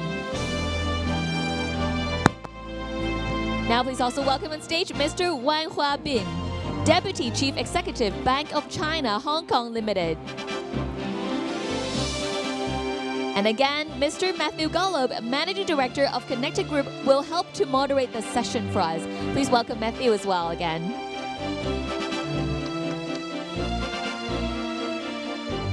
Now our guests are ready, and the stage is yours, Matthew. Thanks again. Okay, me again. Maybe I should have changed outfits so that I look different this time. This session, we are looking at creating corporate culture. So we are, moving from a slightly more macro view down into how do we embrace global talent at an organizational level. So for global talent to flourish long-term in a city, a genuinely inclusive, supportive infrastructure and corporate culture is vital. So this panel will examine how corporations and institutions are cultivating unique corporate cultures that foster belonging in order to attract and retain global talent. Additionally, this discussion will highlight the significance of a positive, sustainable culture in driving organizational success and underscore Hong Kong's ambition to be a vibrant, welcoming hub for a diverse pool of talent. So we have a great panel. Our panelists, if I start at this end, Ashwin is the Chief Executive Officer and President of the Big C Supercenter Public Company Limited. Based in Thailand, Ashwin is CEO of Thailand's leading hypermarket chain. He brings diverse perspectives and experiences to leadership, fosters a collaborative and inclusive culture within the organization, and his remarkable leadership has been recognized as a young global leader by the World Economic Forum and a Business Leader of the Year by CNBC.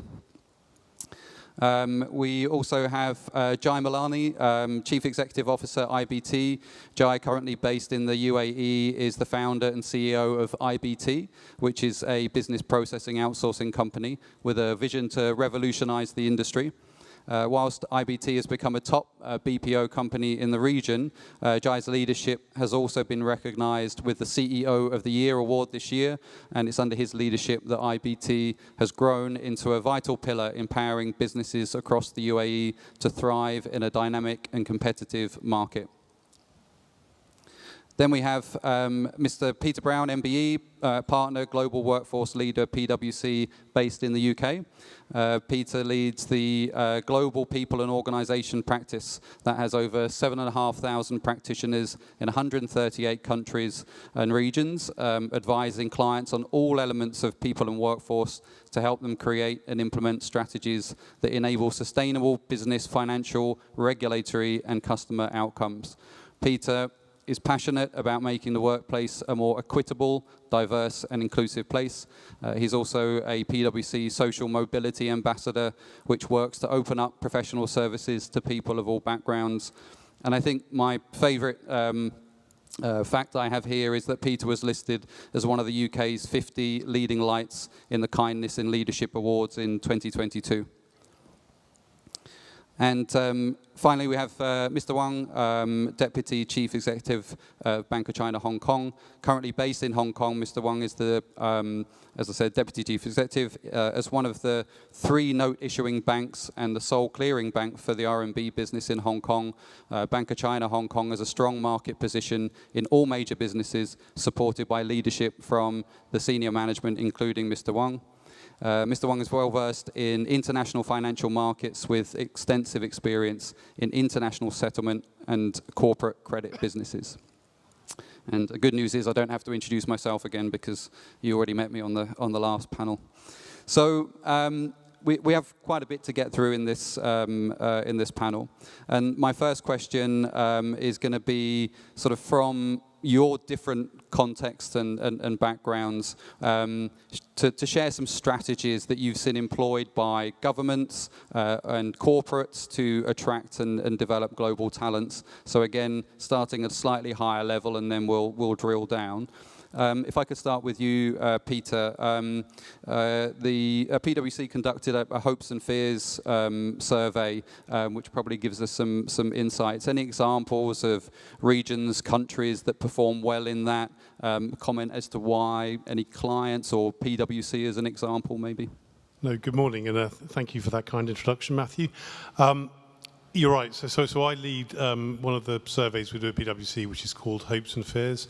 It's the largest survey of workers around the world, and we do it around about this time of year. So we're just currently doing the field work for this year's survey. And what we're trying to do there is just figure out what's on the mind of workers around the world. And we do it deliberately to balance against what we release at the start of the year. At the start of the year, we survey CEOs. It's called the PwC CEO survey. We launched it at Davos. We did it again this year for the 27th time. And I think, getting into your question, right, I think about my role in PwC. So PwC, we are a global professional services firm with some 345,000 colleagues around the world. So this challenge around attracting, retaining, motivating talent is something that's front of mind of all of us in PwC. You know, for us to be relevant to our clients and to the organizations we work with, we've got to have a workforce of talented, skilled colleagues who are representative of the clients in which we serve. So it's something that's constantly on our minds. So we're in 157 territories around the world with a large volume of colleagues. Now, if I turn to that first survey we do each year, the CEO survey, this year, so globally, 45% of CEOs say that unless their organization changes in the next 10 years, they will become irrelevant to their customers, to their stakeholders, to their colleagues, to their workforce. In APAC, it's slightly more pessimistic. 63% of CEOs say their organization needs to reinvent, to change, to transform, to maintain that relevance. And then if I bridge over to what workers are saying, broadly consistent globally, 40% of workers say that, you know, unless their organization change, they agree. And we know that workers are up for that transformation, for that reinvention challenge. And I think, look at all transformations over the years, and I think it was alluded to in the last platform, whether we're talking about AI, computer science, whatever the niche requirement is, and that's not to underplay the significance of those, a constant is actually human beings, human capability. And again, CEOs tell us that every year. For the 25 of the 27 years we've done the PwC CEO survey, They say that human skills and getting that talent are critical. Critical thinking, problem solving, able to network, be innovative, all those kind of things are front and center of mind. So I think that focus around workers.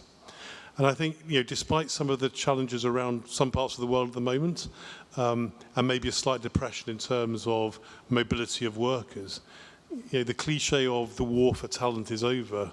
Well, I think it is over because I think talent won. And the reality is talented and skilled individuals have a choice. And so organizations, countries, territories have really got to create an environment which attracts those skilled people. Now, clearly being paid fairly is probably number one on workers' mind, but there's so many more variables that organizations have to get right at the same time. So we've come out of a pandemic where many people around the world have lived their lives on devices 24/7, and they expect that kind of consumer-grade technology in the workplace. Not having that's not an option. They expect to work for an organisation that's got a clear purpose, beyond just a financial return. What does the organisation stand for? They want to work for an organisation where leaders listen, actively listen, and embrace their ideas. They want to work for an organisation that is serious about inclusion and diversity. And they also want to work for an organisation which is serious about investing in them as a human being and their skills, such that they remain relevant in the world of work.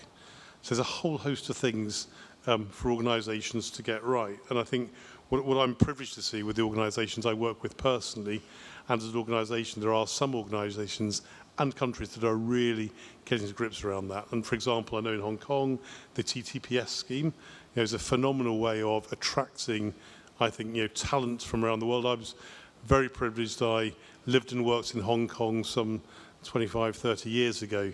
I know what a vibrant place Hong Kong is. You're a hub of innovation. You're a hub of just cultures, ideas, and you have been over the years.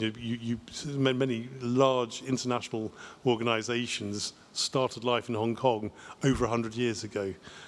So I think Hong Kong actually on things like TPS, the talent exchange are just brilliant initiatives to attract that skilled work that is required to deliver that reinvention, the transformation that we know leaders and workers are saying is required to maintain relevance. Thanks, Peter. Definitely a long list of expectations that talent has that needs to be met. Jai, can I come to you? I think we're going to hear later from a speaker about the Middle East and the UAE in particular, how they've been evolving their approach to being more employee-friendly location and region. With your business based out of the Middle East, how have you been viewing that? How has that shifted the way that organizations approach talent? Good morning. Thank you for having me here. So I come from Middle East, to be specific, from Dubai. Now, Middle East have been known for, few decades ago, it was known for oil and gas-based economy, but not anymore, thanks to the leadership of the region, especially leadership of the UAE, and thanks to the people who have made the region so beautiful.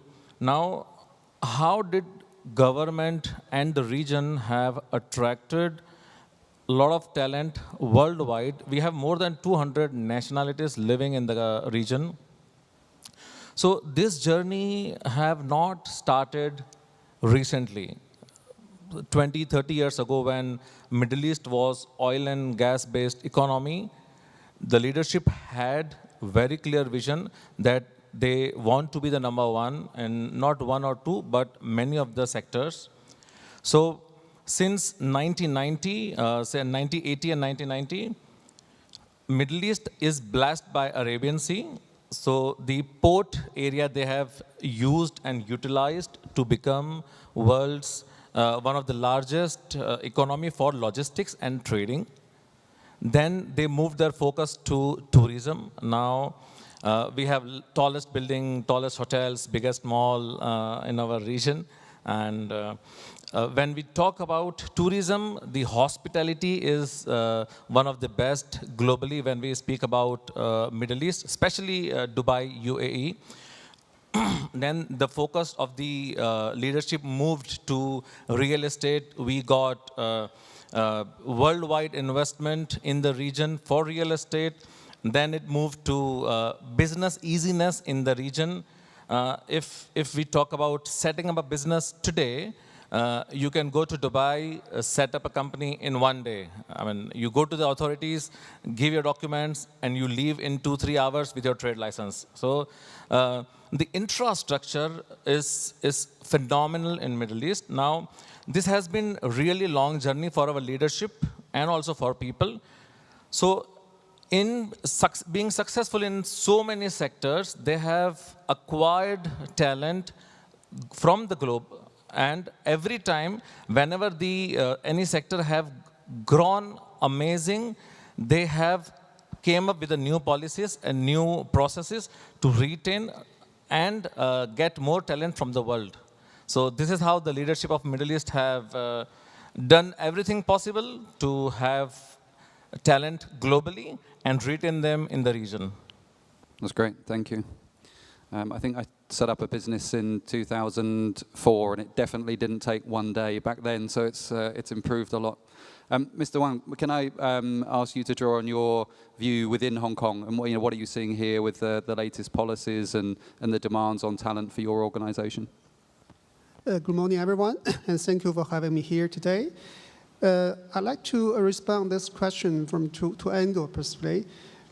Firstly, I think as one of the leading international financial center in the world and the super connector between mainland China and the world, Hong Kong has always been very attractive to global talents.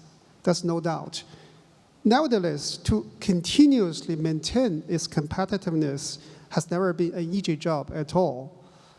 So I think to achieve this, the Hong Kong SAR government has implemented so-called Compete for Talents and Enterprises scheme, including a few measures such as the TTP scheme and liberalizing the admission of mainland professionals, etc. And more importantly, Hong Kong government not only introduced a high-level policy, but also offer a lot of support on the practical level. For example, they are establishing the talent engage office and also setting up a special online platform to provide one-stop services for the global talents who come to Hong Kong, help them to settle down in Hong Kong. So I believe these measures will help Hong Kong to further strengthen its competitiveness in attracting global talents. But for BOC Hong Kong, as one of the leading banking group in Hong Kong, and also a main employer in financial sector, as you may know, we hire more than 12,000 talents, with different backgrounds in Hong Kong markets. So we warmly welcome, and also I think we will benefit from all this, schemes attracting talents introduced by the government. So therefore, we actively engage with the public sector to achieve the win-win results. We try our best to attract more talent to join Bank of China. And also, we also make some contribution to promote Hong Kong as a global talent hub. For example, we host a Talent for the Future seminar in collaboration with the Hong Kong Quality and Talent Migrants Association. So this seminar actually provides very valuable information and advice to those professionals who want to come to Hong Kong. We provide lots of information, for example, including the housing or schooling or career development, etc. So to summary very briefly, personally, because I'm the new joiner to Hong Kong, I'm very confident that Hong Kong will continuously be one of the top choices for global talents, particularly in financial and services sector. That's great, thank you. Aswin, last but not least on this question, I'm sure we're going to be keen to hear about the expansion plans of your business later, but maybe some insights on Thailand and its efforts to attract global talent. We've definitely seen more global talent coming from Hong Kong around the region and being based out of Bangkok. What's your view on that? Thank you. Thank you, Matthew. So thanks for having me here. It's always good to be warmly welcome to Hong Kong. And this is also Hong Kong charms to attract talents globally. So from Thailand, we have a lot of things to do. And this is based on my personal opinion, not from any official view from the country itself. But first of all, for any countries globally to attract people, we have to create opportunities to grow professionally and to live sustainably in any country that we plan to do. For Thailand, there's still many things that we need to do in order to create jobs and growth opportunities for the people. But also one lucky thing is that we have the country. We have many provinces where we have nice neighborhood, and we now have been taking ways to live sustainably, many green energy projects, many new green initiatives that we try to do in the country, and many beaches in Phuket or in Chiang Mai, in the mountain area, or in Bangkok. So we have that, but still, the clear thing is that how we can create environment that we can entice global talent to be in Thailand. We believe that talents want to be associated with talents. They want to work with people who can help them grow professionally, and also at the same time, companies in Thailand, we need to create an environment that they can expand and then can also expand their boundaries and to grow. We have many things to learn from Hong Kong. Hong Kong has many things to offer. For example, the support from China, and at the same time, and also many global companies operated in Hong Kong. So these are the things that we need to do. The Thai government now have embarking on many important projects such as Land Bridge, which is a big giga-billions projects that they need to expand so that we can cut down logistic time from the west part of Thailand to the eastern part of Thailand, so they don't have to go to the Singapore or Malaysia now to go to the Pacific Ocean. So these are some examples that we try to do. Eastern Economic Corridor is something that we would like to create a special zone for manufacturing, especially for the high-tech communities, data centers.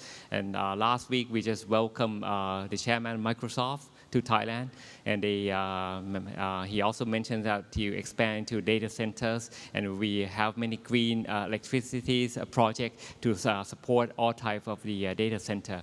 So these are the things that we need to do, but the reality we have to wait, because it takes time. Because in order to be the global destination, we need to ensure that the fundamentals like universities, academic institutions, we need to be strong enough to develop our management skills and also technical skill. Most of the things that Hong Kong already have that in place. Yeah. That's great. Thank you for those insights. So let's move on to this idea of having an international corporate culture that also balances the local context, right? And I think that's based on our previous panel as well, some of the challenges that we can face in Hong Kong.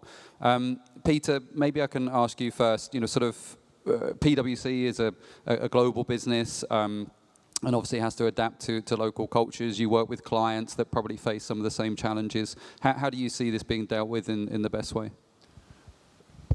If I start with the word culture, because I hear it bandied around a lot, as I'm sure many of you do, this culture, and for me it's such a critical enabler of what you're trying to do as a business. And simply put, the way I just defined it is just how stuff gets done. It's kind of the identity of an organisation, how it looks, how it feels. How does it feel for people to work there, for your customers to engage with you? I say that because so often I see sort of culture sort of thrown away as always just a fluffy thing that isn't important. It's so important, I think, to really focus on culture and to get that right. And if I go back to one of the things that drives us and many of our clients, right? If some of the data from the hopes and fears, only 50% of workers around the world say that they feel kind of connected to the organisation in which they work. And you might think, well, so what? Why is that important? I think it's important, back to where I started, around this era of transformation, of reinvention, in which all organisations are going through in order to maintain their competitive edge, to maintain their relevance against some huge challenges. The previous panel we talked about, the climate challenge, disruptive technology, ageing workforces, geopolitical tensions around the world, and social instability. They're huge things that people, the human race, has got to deal with, as well as organisations. So it's a really, really hard time to actually lead, I think, and work in that environment. So I think one really focusing on cultural levers. To your point around PwC, as I mentioned before, so we're in 157 territories. We are so diverse and so inclusive, and I love that about the organisation.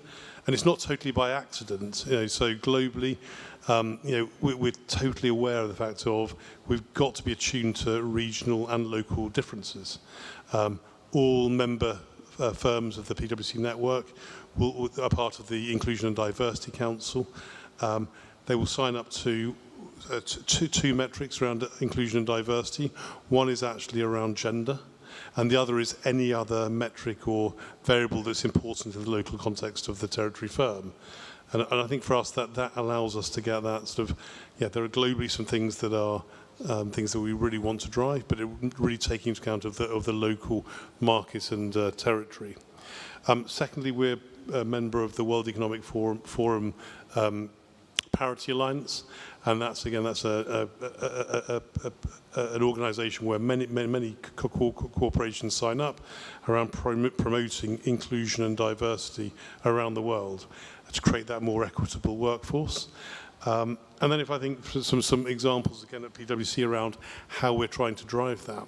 So the way we recruit our people, we go to sort of non-traditional ways of doing that. Historically, you could only join PwC if you had a degree from a certain college or university. In some of our territories, the UK included, we've dropped that requirement. So we no longer require a specific bar. We open up a very vibrant higher apprenticeship scheme. And we try and hire really now what some would call a skills-first approach. So we hire for skills and aptitude as opposed to job titles and degree titles. And we're doing that because we do live in this world of a shortage of skills. So we need to be more creative to open up more opportunity for talent. I did some research with the World Economic Forum at the start of this year. It was called Skills First. Many organisations actually, because they don't interrogate the data they have on their employee base, or they don't know what they don't know, there's so much untapped potential within organisations around skills. So I think what we're seeing a lot of organisations doing is breaking down traditional jobs into component skills, and that actually allows you to be able to move skills to the moment of need at the moment of time. Now, there are many things that get in the way in those culturally. Often people get in the way of themselves, so historical ways of making decisions, processes, things that have worked for 60, 70 years, I think they need to be changed in order to be relevant going forward, which is why I think many of the organisations we work with are moving to a much more skills-first approach, a journey-based model where it's really centred around the employee, the skills they have, and how do they develop those to make those people even more relevant and be able to move them into the right places at a time of their needs, such they can maintain their relevance for their organisation and their customers. Great, thank you, Peter. Aswin, as I mentioned, your business expanding outside of Thailand, coming to Hong Kong, I believe. How do you balance that organizational culture, Thai culture, and then adapting to the local business culture as well? Thank you, Matthew. Before coming to Hong Kong, our BJC in Big C have about 60,000 employees in 7 countries of the 10 in Southeast Asia. So we always take culture, local cultures, very close to our heart because we operating in Laos, Cambodia, Malaysia, Singapore, and Vietnam. So we always have our strong team there. We have to act locally, think regionally. So we already have that in perspective in our mind. And before Hong Kong, we already have sourcing office in Guangzhou. So we exposed into different culture from the start. But Hong Kong is very unique because what they have to offer at the same time a strong Oriental values, and strong support from China. At the same time, has been a global city in many last decades. So Hong Kong for us is a unique blend of the Western and the Eastern culture. So when we enter into this market last July, actually it's quite the decision making is very simple. And when we Thailand as a country had opportunity to host APEC meeting into 2022, and the chief executive John Lee came to Thailand, and they have close. They had the opportunity to host the Thai business people in a small group, and then he extend arms and open doors, as he mentioned today, to the Thai business to have opportunity to invest in Hong Kong. So we took that opportunity, and 6 months later, we in Hong Kong. Now we have 25 stores. We have to do more in Hong Kong. And so for us, working with the Hong Kong team is very important. We learn a lot from them, and we are world-class operators in this sector, in very competitive sectors. So for us, we have to adjust also. But now the key for us is to engage and have the people-to-people connection with the whatever employees in whatever country that we operate. So we take that very seriously.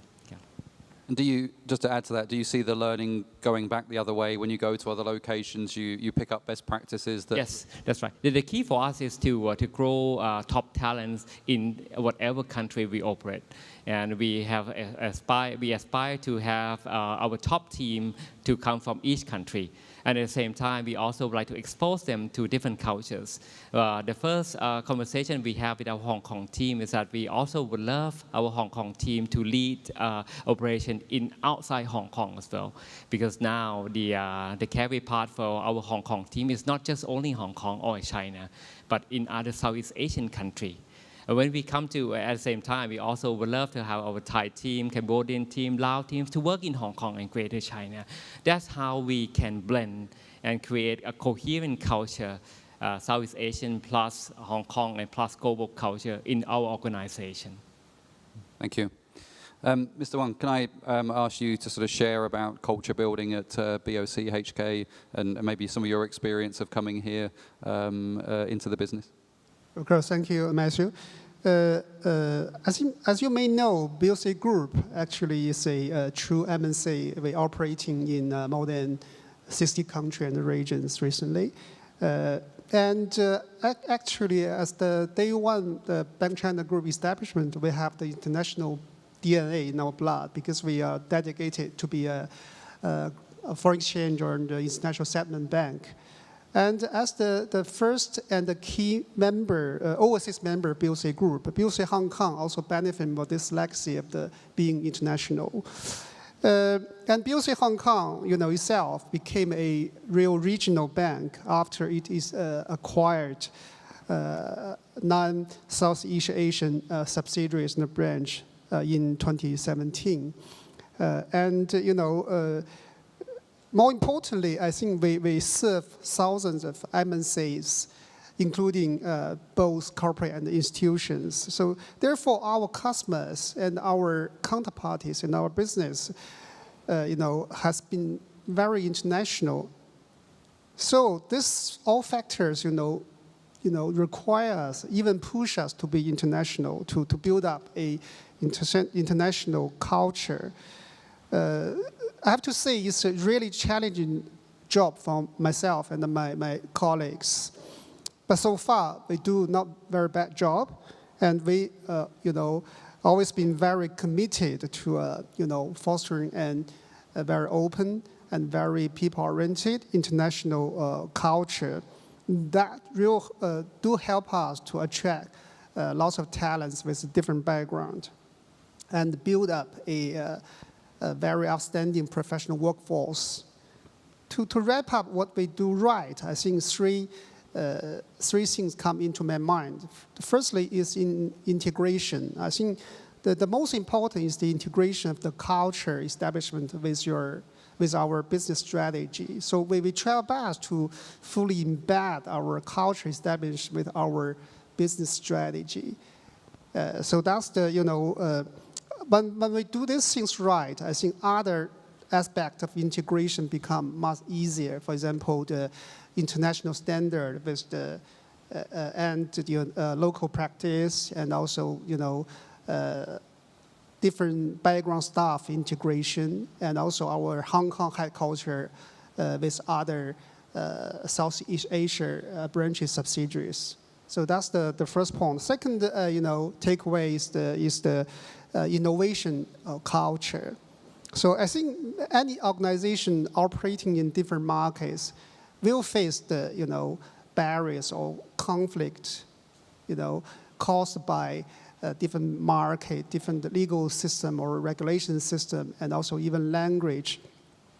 But to tackle this challenges, the most effective way, from my point of view, is to explore and also some common topics, and also maximizing the positive effect of these common topics. I think the science, technology, digitalization, or ESG, these topics, this type of common topics is very important for us. So I think the innovation culture will be very, very critical for this kind of common topic to root and flourish in your organization. So, for example, recently we take a few actions like innovation contest among within the bank, and also we also introduced a CDO position in different business area, and also we create a ESG academy within the bank. So all these actions actually help us to build up kind of positive flywheel to establish the innovation culture. The last but not least is to be open and also inclusive. I don't think any organization won't want to be open and inclusive, but this thing I think is easier to say than do. So that's very important. I think the three key words from my side is firstly is the willingness. The second is the commitment, especially the commitment from the top management. I think our practice is the top management always deliver very clear message to the whole bank. We are very committed to be international, to be open, and to be inclusive. The last one is the execution. I think for our organization, I think leverage the policy procedure to encourage and motivate kind of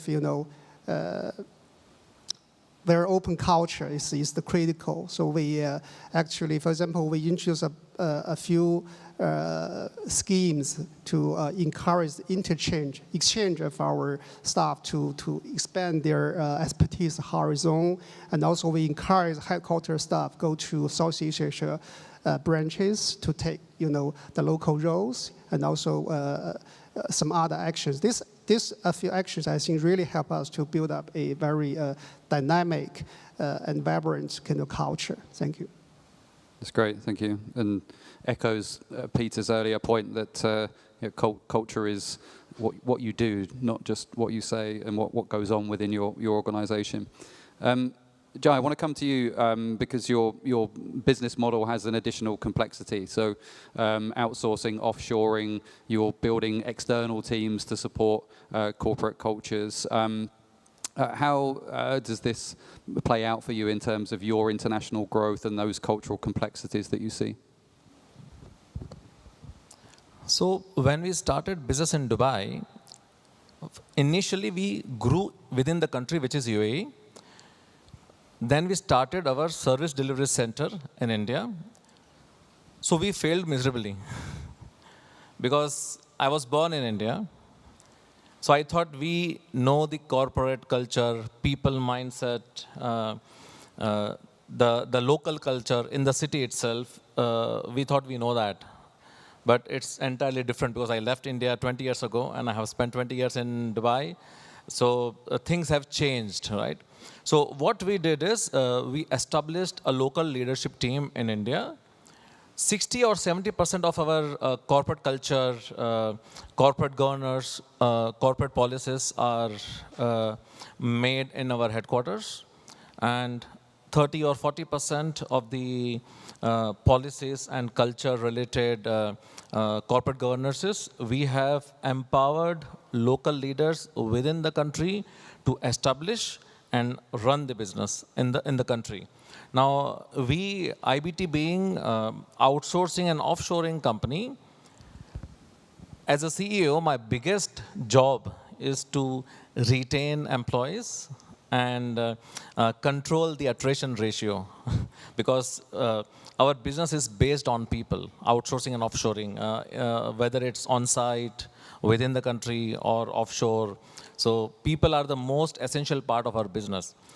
Now, after India, when we moved to Saudi Arabia, we thought, we being a Middle Eastern company, we know Saudi Arabia.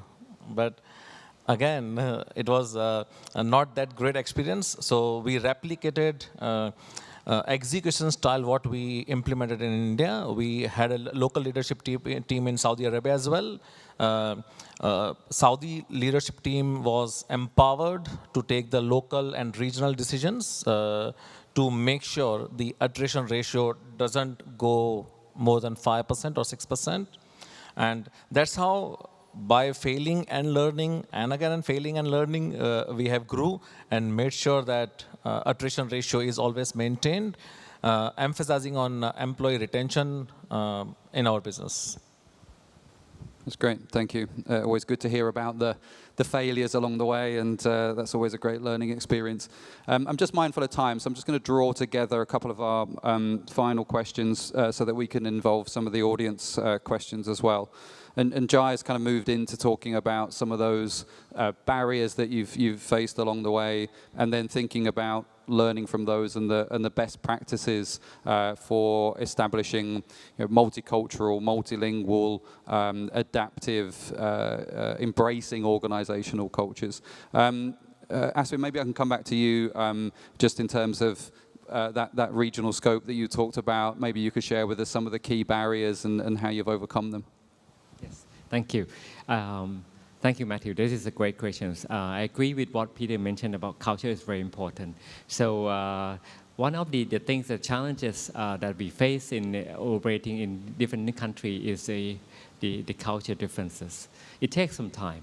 It's not just it's just not the way people think in different countries, in different culture, the way they behave, the way they work, the way that we operate in business context.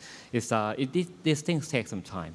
And the way we communicate, people in Vietnam communicate differently from the way that we work in Thailand.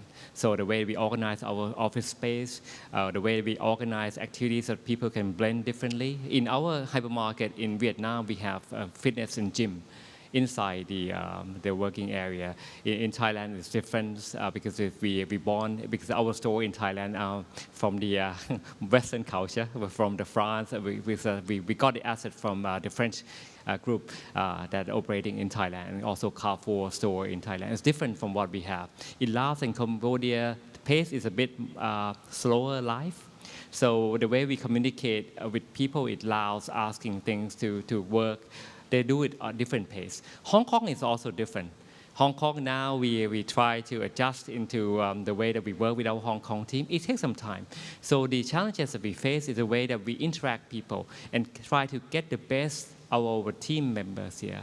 Sometimes it requires opportunity to open minds with them. They also have a heart-to-heart interaction with them. So these are the things that we've been facing. But there's also the joy and also benefits. Once we in the same team share the same mindset and create a culture and operational that we can be proud.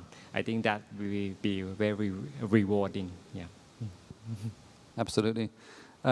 Peter, maybe I can bring that one over to you in terms of integrating global talent into an organizational structure and then enabling that talent to become effective, productive. How do you see that operating?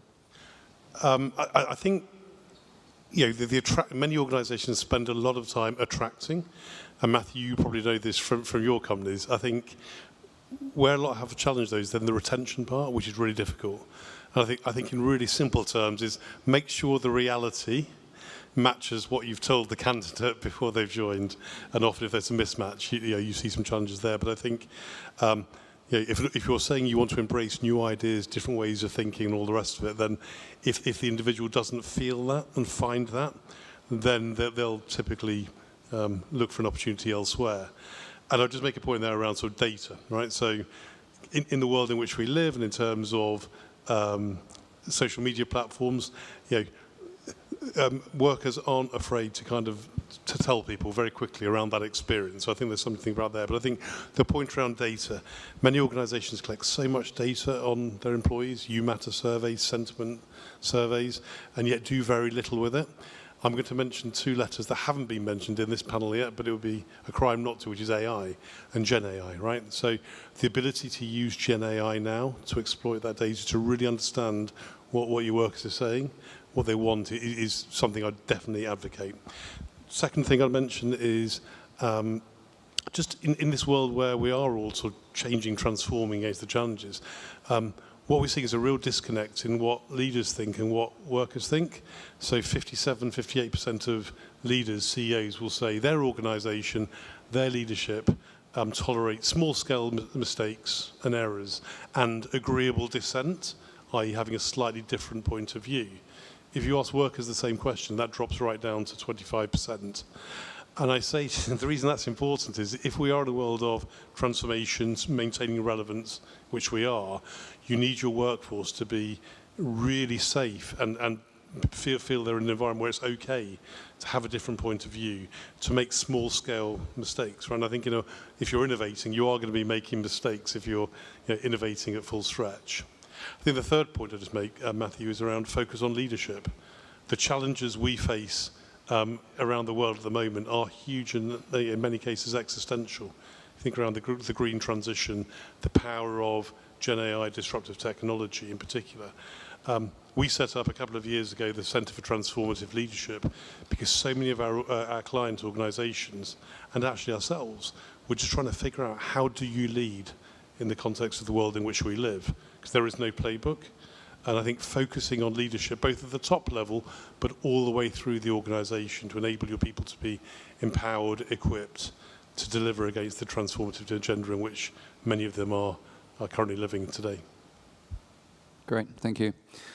We are just about to run out of time. I'm going to just ask one final question, Aswin, if I may, because I think there will be people interested in hearing this. You've probably seen the question come up. What was the driving force behind Big C's decision to enter Hong Kong, bearing in mind it is such a competitive environment? Thank you. I saw the question here. So first of all, let me clarify. Big C is not in supermarket business. We are in retail, but we are also in people business. We are in people business because we're serving what's needs for people to live happily and sustainably. So we provide food, we provide non-food products. So having said that, we rather be in a country or in the region that very, very highly competitive, but also have higher growth than just less competitive country with lower growth. And Hong Kong can offer that. Hong Kong is part of the Greater Bay Area. For us, we look at Greater Bay Area, Hong Kong, and the other provinces, Guangdong provinces. It's such a high growth opportunity for us. And when we look at the Greater Bay Area, there's no such place as Hong Kong to be based here and base our business here that we can enter the Greater Bay Area better. That's why we look at the opportunities here, why we are still a small player, a new entrant in this country, but we also think that it's offer tremendous opportunity. And very importantly is that Hong Kong is such a hub for global talents. That's why we can leverage on the extremely important asset here to expand business regionally and globally in the future. That's great, thank you. Definitely a job as an ambassador for Hong Kong ahead, I think, for you, Aswin. We are out of time now. So just in summary, it's complex. What organizations need to do to attract talent is wide-ranging. Culture is not a simple one activity. It comes with a lot of communication, a lot of trial and error. And Hong Kong definitely has these challenges of a declining workforce that we've talked about, but it has the potential and the attractiveness to a global market to bring talent into Hong Kong. But you need to be, as organizations, prepared to build that scaffolding, to support the individual to come into the organization and ensure that the people within your organization understand that message and how they are best equipped to integrate new talent as it joins your organization and then begins to be productive and bring value to the bottom line. So with that, thank you to our panelists. Thank you, Aswin, Jai, Peter, Mr. Wang. Great to have you here. Thank you. Thank you. Thank you very much once again to our panel. Thank you, Mr. Brown, Mr. Mulani, Mr. Teja Jarionvikul, and Mr. Wang. Thank you very much. Please proceed off stage and be seated. And thank you to Mr. Matthew Golub for moderating the session for us again. Thank you. Truly inspiring. Thank you for sharing your expertise and from your experiences. Well, ladies and gentlemen, after a morning of thought-provoking conversations, it's now time for a break. Before we head out for lunch, please spend some time to visit the Career Connect Expo in Hall 3F next door. The expo brings together industry leaders, major enterprises, and partners of Hong Kong Talent Engage to showcase the diverse development opportunities and industry prospects of Hong Kong, Macau, and mainland China. And before you leave the hall, please be reminded to return your headsets to the counter at the entrance if you have borrowed one. We'll see you again here at Hall 3G at 2:30 for more inspiring sharing. We'll see you after lunch. Thank you.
Ladies and gentlemen, good afternoon and welcome back. I hope you enjoyed your lunch.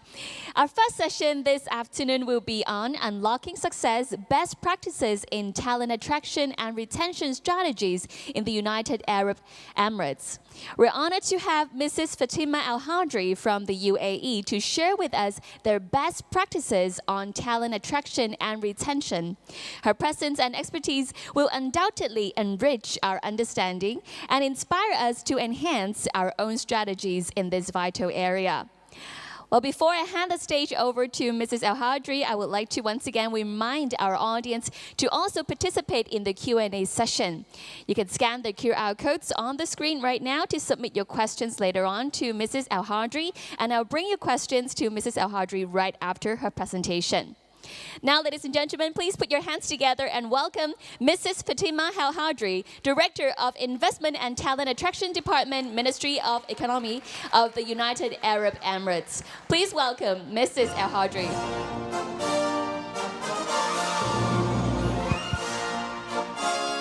Thank you so much.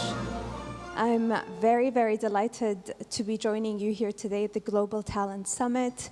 But before I start, allow me to extend our thanks to the Hong Kong Labor and Welfare Bureau, as well as the Hong Kong Talent Engage team for extending this invitation, but also for their exceptional organization. Thank you so much for having us.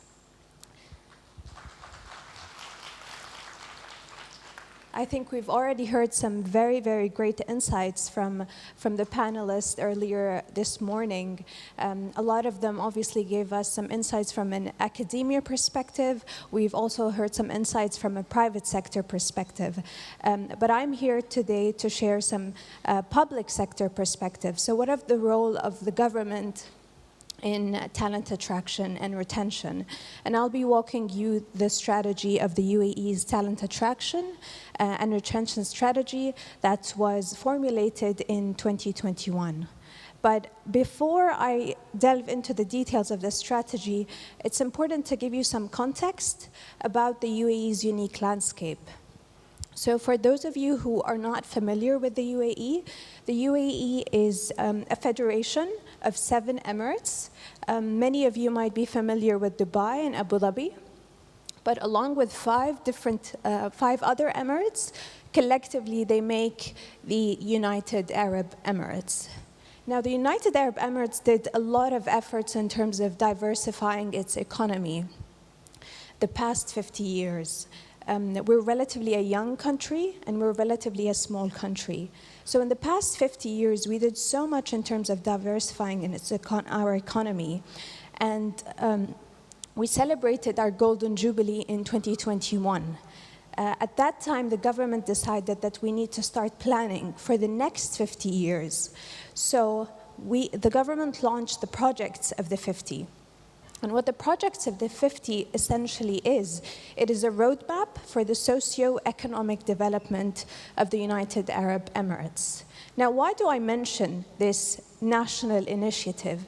It is because the government recognized that talent is going to be at the heart of this socio-economic plan.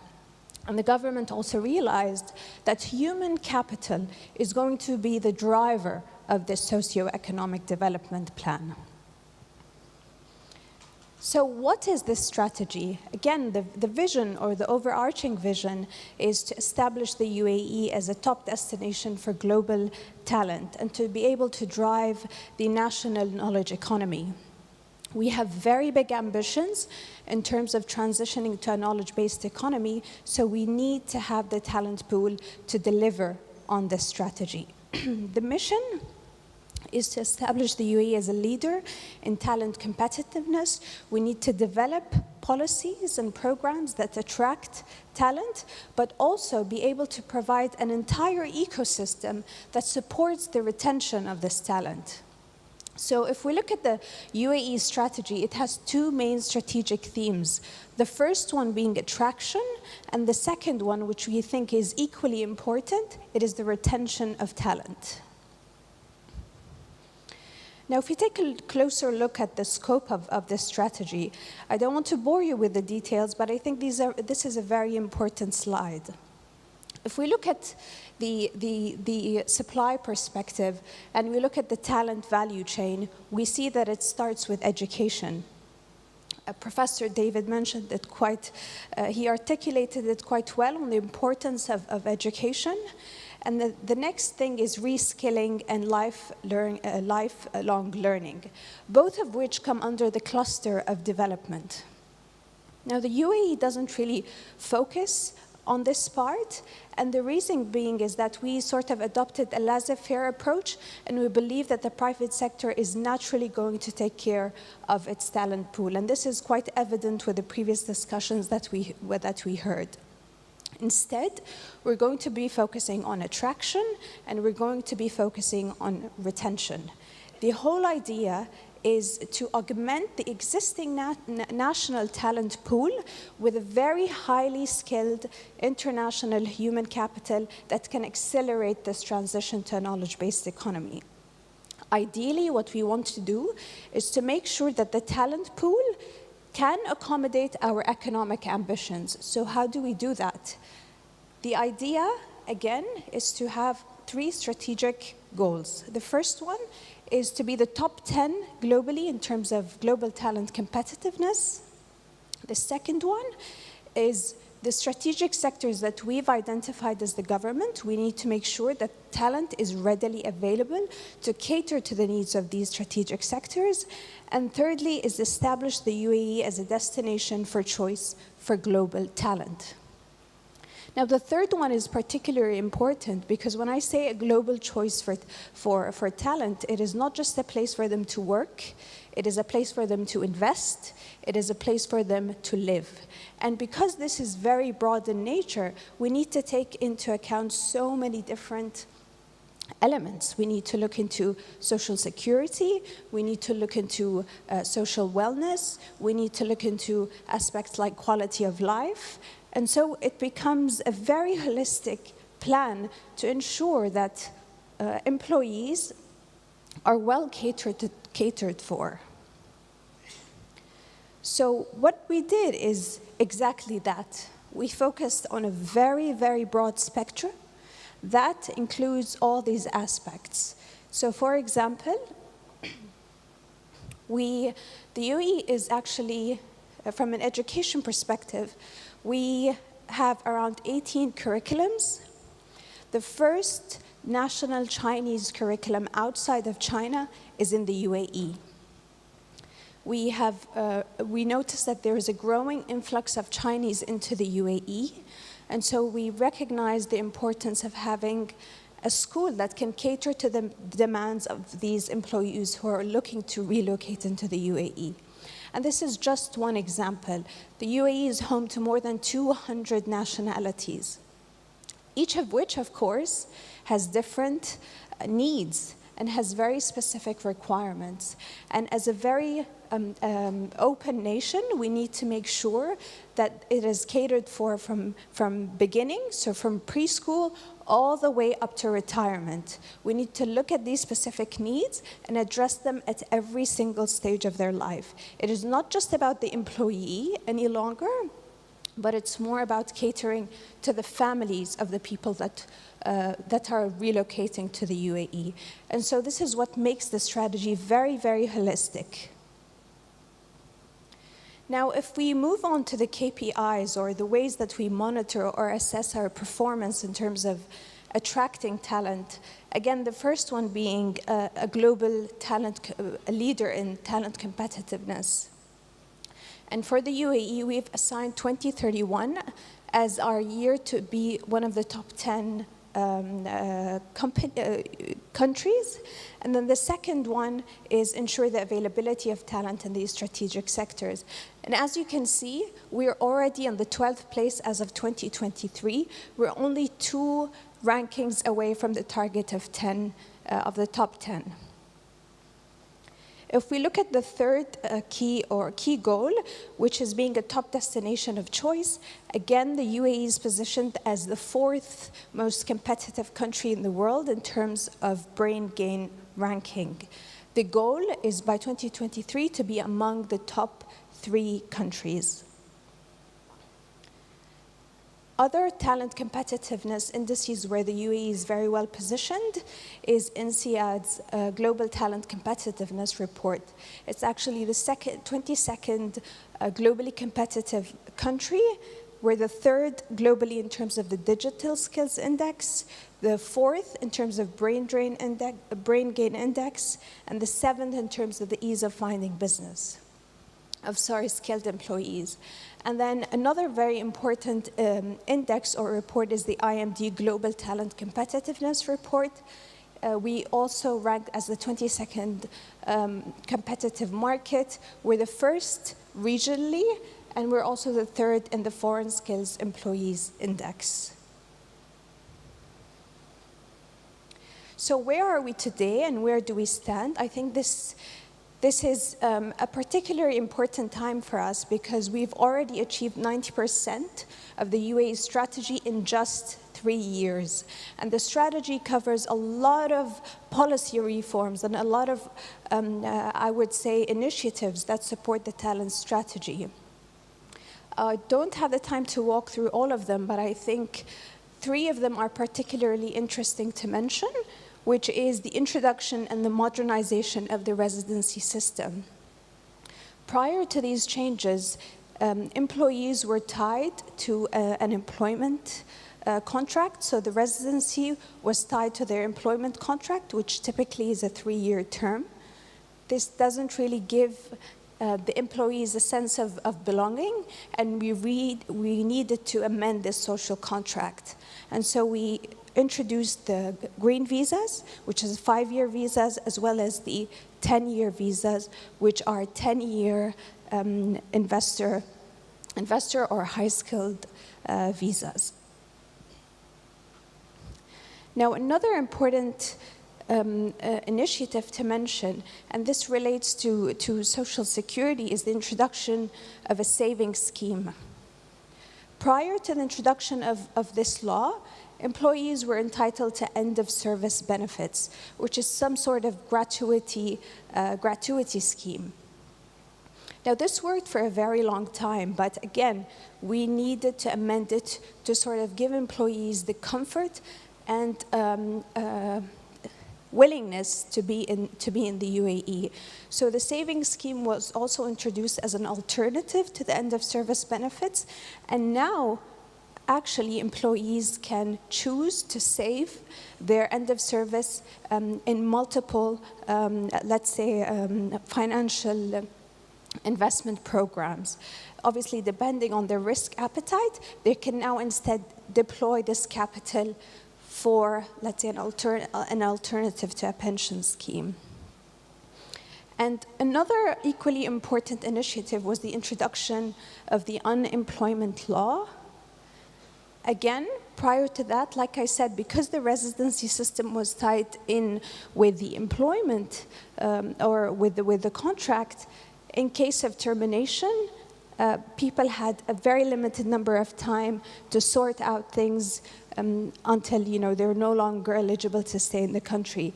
But this was completely changed with the introduction of the unemployment insurance law, and people now have the comfort of knowing that they have a 3-month insurance coverage for them. So these are just examples to show you that the kind of reforms that have been introduced, again, in a very short term, it's a 3-year time horizon. And when we talk about policy changes, I think issues that relate to Social Security and immigration are relatively hard to achieve. So if we compare it to developed countries, I think this is the pace at which these introductions were made and the scale at which they were made, I think is particularly interesting to note. And finally, I want to touch on more on the UAE Golden Visa. Like I said, the UAE Golden Visa is a residence that is granted to attract talents and highly skilled workers, as well as professionals, to boost foreign direct investment and to boost economic activities in areas that we've identified as priorities. Now, what is the benefit of this long-term visa, again, it is to create and stimulate the economy. The beneficiaries of the golden visa include investors. They are also extended to entrepreneurs, exceptional talent, scientists and professionals, outstanding students and graduates, humanitarian pioneers, as well as frontline heroes. So the benefits, like I said, include a 10-year renewable residence. No sponsor is required for the employees. If we compare it to the previous visa, the duration to stay outside of the UAE does not basically nullify the residence. I think this is quite important when we look at the profile of any talented individual today. Mobility is very important. They want to be present in different jurisdictions around the year. So having a UAE golden visa really allows you to be a citizen of the world and be able to explore different jurisdictions while, of course, having the UAE's golden visa. So I think these are some of the few examples of the policy reforms that have been made. And the intention was to make it as holistic as possible to attract talent, but like I said, equally important to create an entire ecosystem where everyone can play their part and contribute in creating an ecosystem that can retain talent. And finally, I also want to mention that when the UAE formulated the talent strategy in, it was 2021, that was post-COVID. It was a time when all governments were navigating the complexities of dealing with a pandemic. So I would say prioritizing talent at that very difficult time is a testament to the UAE's government's pursuit of excellence.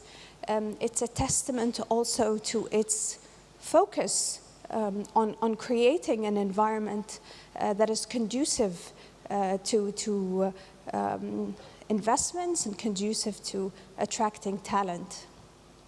Another very important thing to mention as well is, for the very first time, when we started formulating the strategy, there was no benchmark. Peter mentioned it he articulated it very well. He said there was no blueprint. There is no playbook on how to formulate a talent strategy because no one does it. Obviously, there are policies, there are certain programs dedicated to do that, but we don't really have an entire strategy that looks at the human at the very center of the strategy and catering for all these needs for this particular individual. And at the same time, we needed to look at it from an economic perspective. It has always been looked at from a security perspective and an immigration perspective. When we speak about foreigners or expats, that's the lens that typically governments adopt. And we really wanted to have a new set of let's say, a new lens to look at this, to look at talent and talent mobility.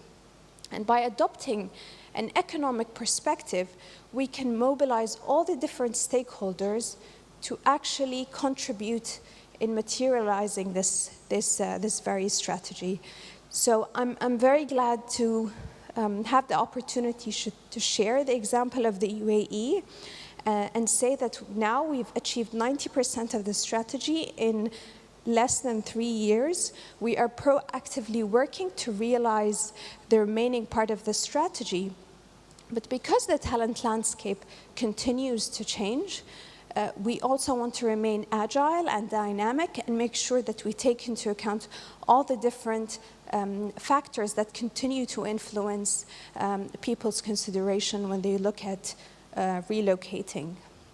So we are now actually looking to review the strategy, align obviously with our economic priorities, but also learn from experiences and platforms such as the Global Talent Summit.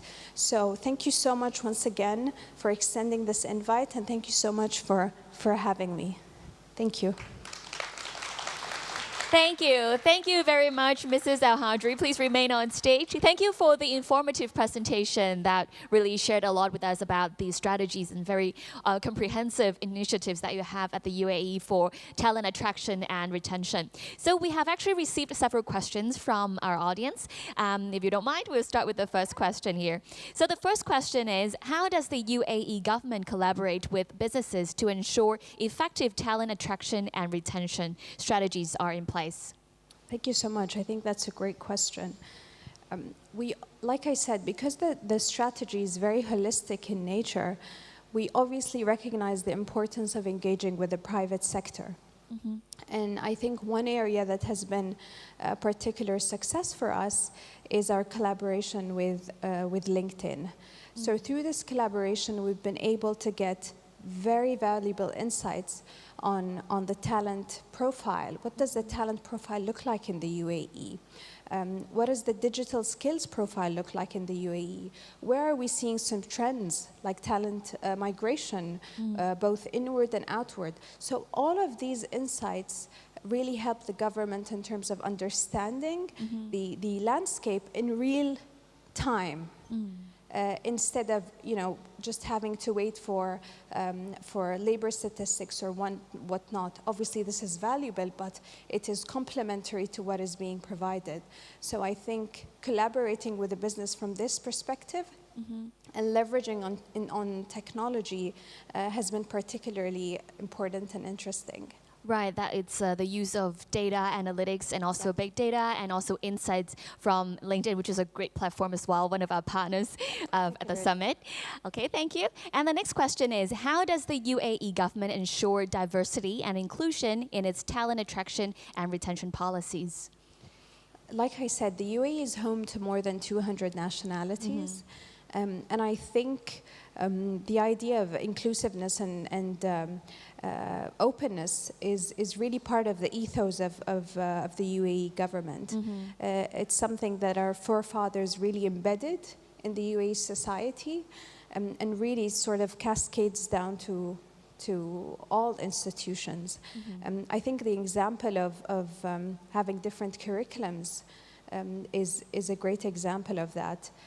Because you're really trying to cater to that need instead of, having them deal with the reality of having just an American or a British or an IB system. Right. It's more of understanding what this community needs and providing them with what they need.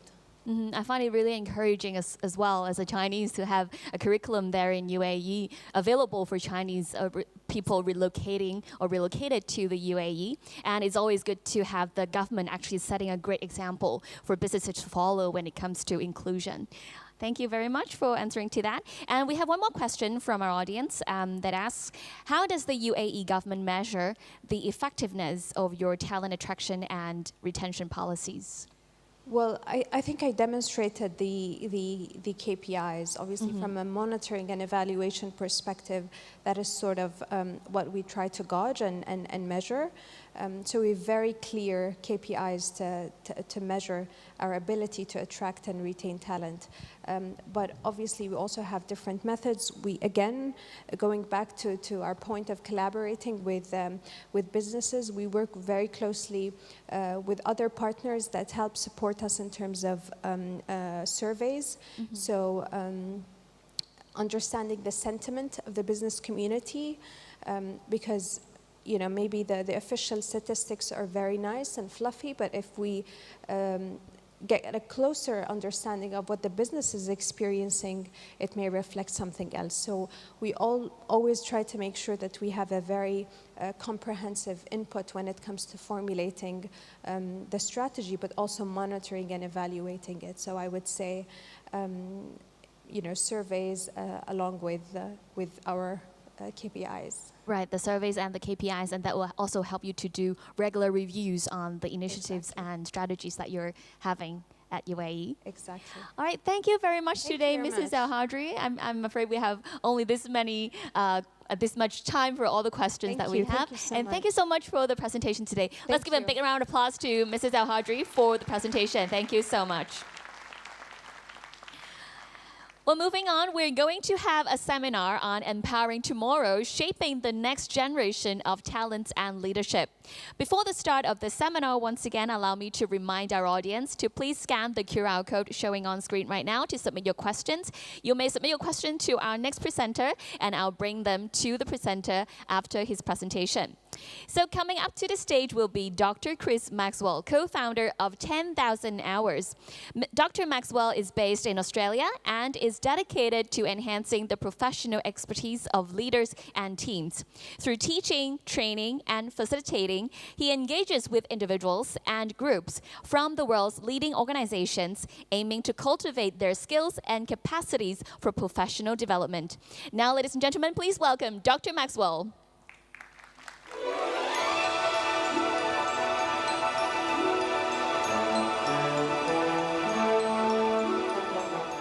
Wow, that was lovely music to come up to. Thank you. Thank you very much for having me here today. Thank you, Patricia, for the lovely warm welcome onto stage. Thank you to the Bureau of Welfare and Labour for having me here and bringing me all of the way to talk to you, and to all of you for sticking around to listen to this bit. And I'm going to start by saying, Daiga ho. Oh, thank you. I was expecting that the ladies in the back were going to have to translate that into proper Cantonese for me, because I probably would have mangled it. But thank you. I'm going to given that it's late in the afternoon, I'm going to make this session a little bit interactive. This is where a number of you get up and leave because you go, I don't want to do that. I'm going to make it very little interactive. You won't have to do a lot. You won't have to leave your seat. You may have to raise your hand at some point, but we'll leave it at that.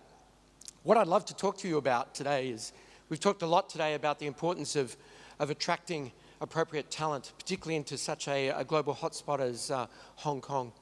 But how might we develop the talent that we've already got? That's the topic for this afternoon, and I'm going to tackle that in 3 quick questions. The first one is, what's the challenge space that is facing the leaders of today leading into tomorrow? So in other words, what do we need to build their fitness for?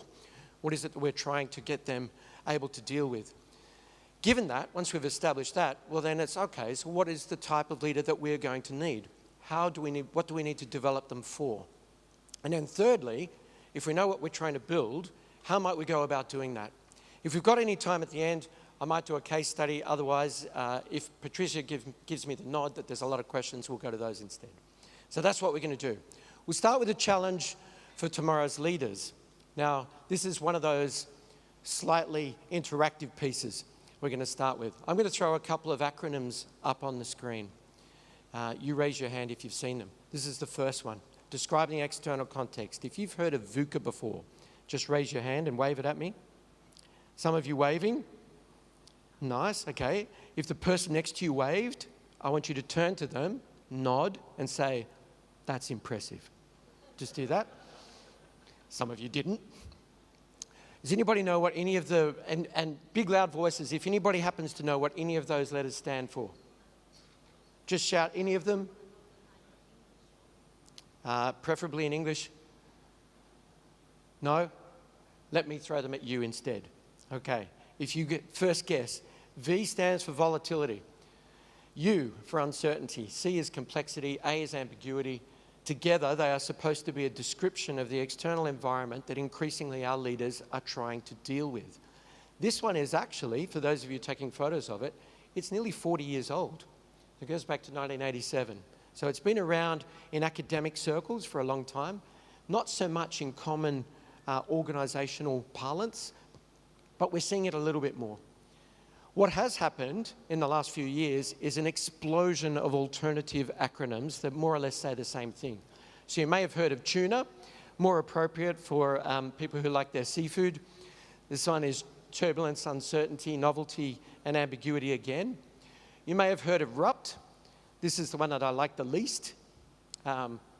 This one stands for rapid, unpredictable, paradoxical, tangled.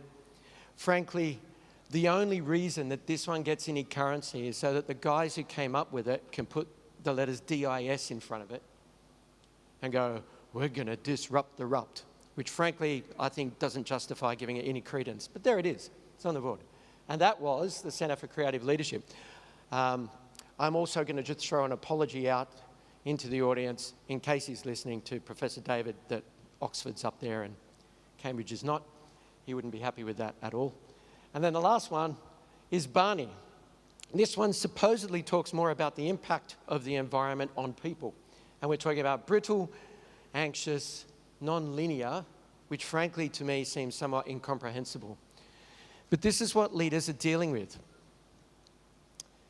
That's a lot of words to put on a slide. If you look at them, however, you'll see that there are some pretty consistent themes. First one, there's a lot of uncertainty and complexity up there, which means it's harder to predict what's going to happen next. That's theme number one. The second one, there's a lot of talk up there about things moving quickly and changing quickly. So harder to predict, rapidly changing. Those two things are problematic. And then throw in these ones I've underlined at the bottom.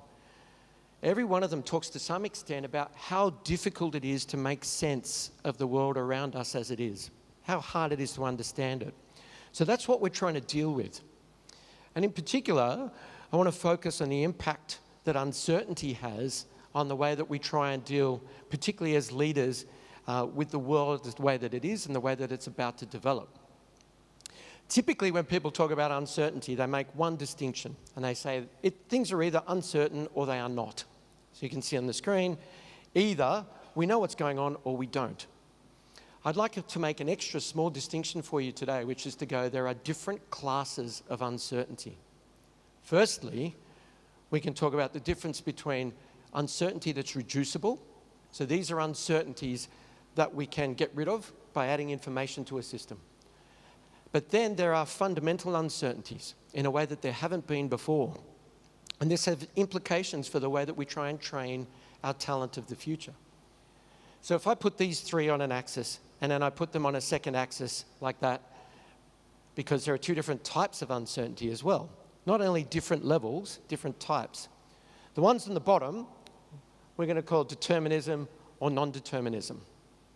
What that basically means is, does it work like clockwork, or is there randomness involved? So non-determinants, that's random. On the vertical axis, different type of uncertainty. This is the uncertainty that comes around when many different parts interact together and they're independent. So down the bottom, little or no uncertainty means the outcomes are linear, and that makes them predictable. Up the top, they're non-linear. That means one tiny little change at the input can mean a massive, massive change at the output. Very, very different. And right up the top there, that becomes chaos. In the middle, these are the different types of challenge spaces leaders need to deal with. At the bottom, we have simple challenges. There's very little uncertainty in those. They're predictable, they're doable. Most of your most senior talent, your best talent, and your best leaders, they're not dealing with that box anymore at all. In the middle is complicated. These are things where it's difficult, there is uncertainty, but the uncertainty can be reduced. We can find out things that we don't already know. And then right up the top, where there's fundamental uncertainty, this is complex. Complex challenges are not reducible. There is always uncertainty in them. And this is the space that your best talent, your best leaders are going to be working in more and more often. And you develop them differently. I'm going to give you an example, a quick example of how they're different. In my PhD research, I got a whole lot of organizational teams together and I subjected them to challenges, one for each box. So I want you to imagine that you're in one of my PhD groups. If you're in the simple box, for the simple challenge, I asked the group to stand up and I wanted them to line themselves up in order of their birthday. Now, not the date. We took the year off because that could be embarrassing for some people. Just birthday, from 1 Jan through to 31 December, depending on which calendar they're using. Now, that's a simple task. Provided they agree on the calendar, it's pretty easy to do. And you can imagine doing that pretty easily in this room.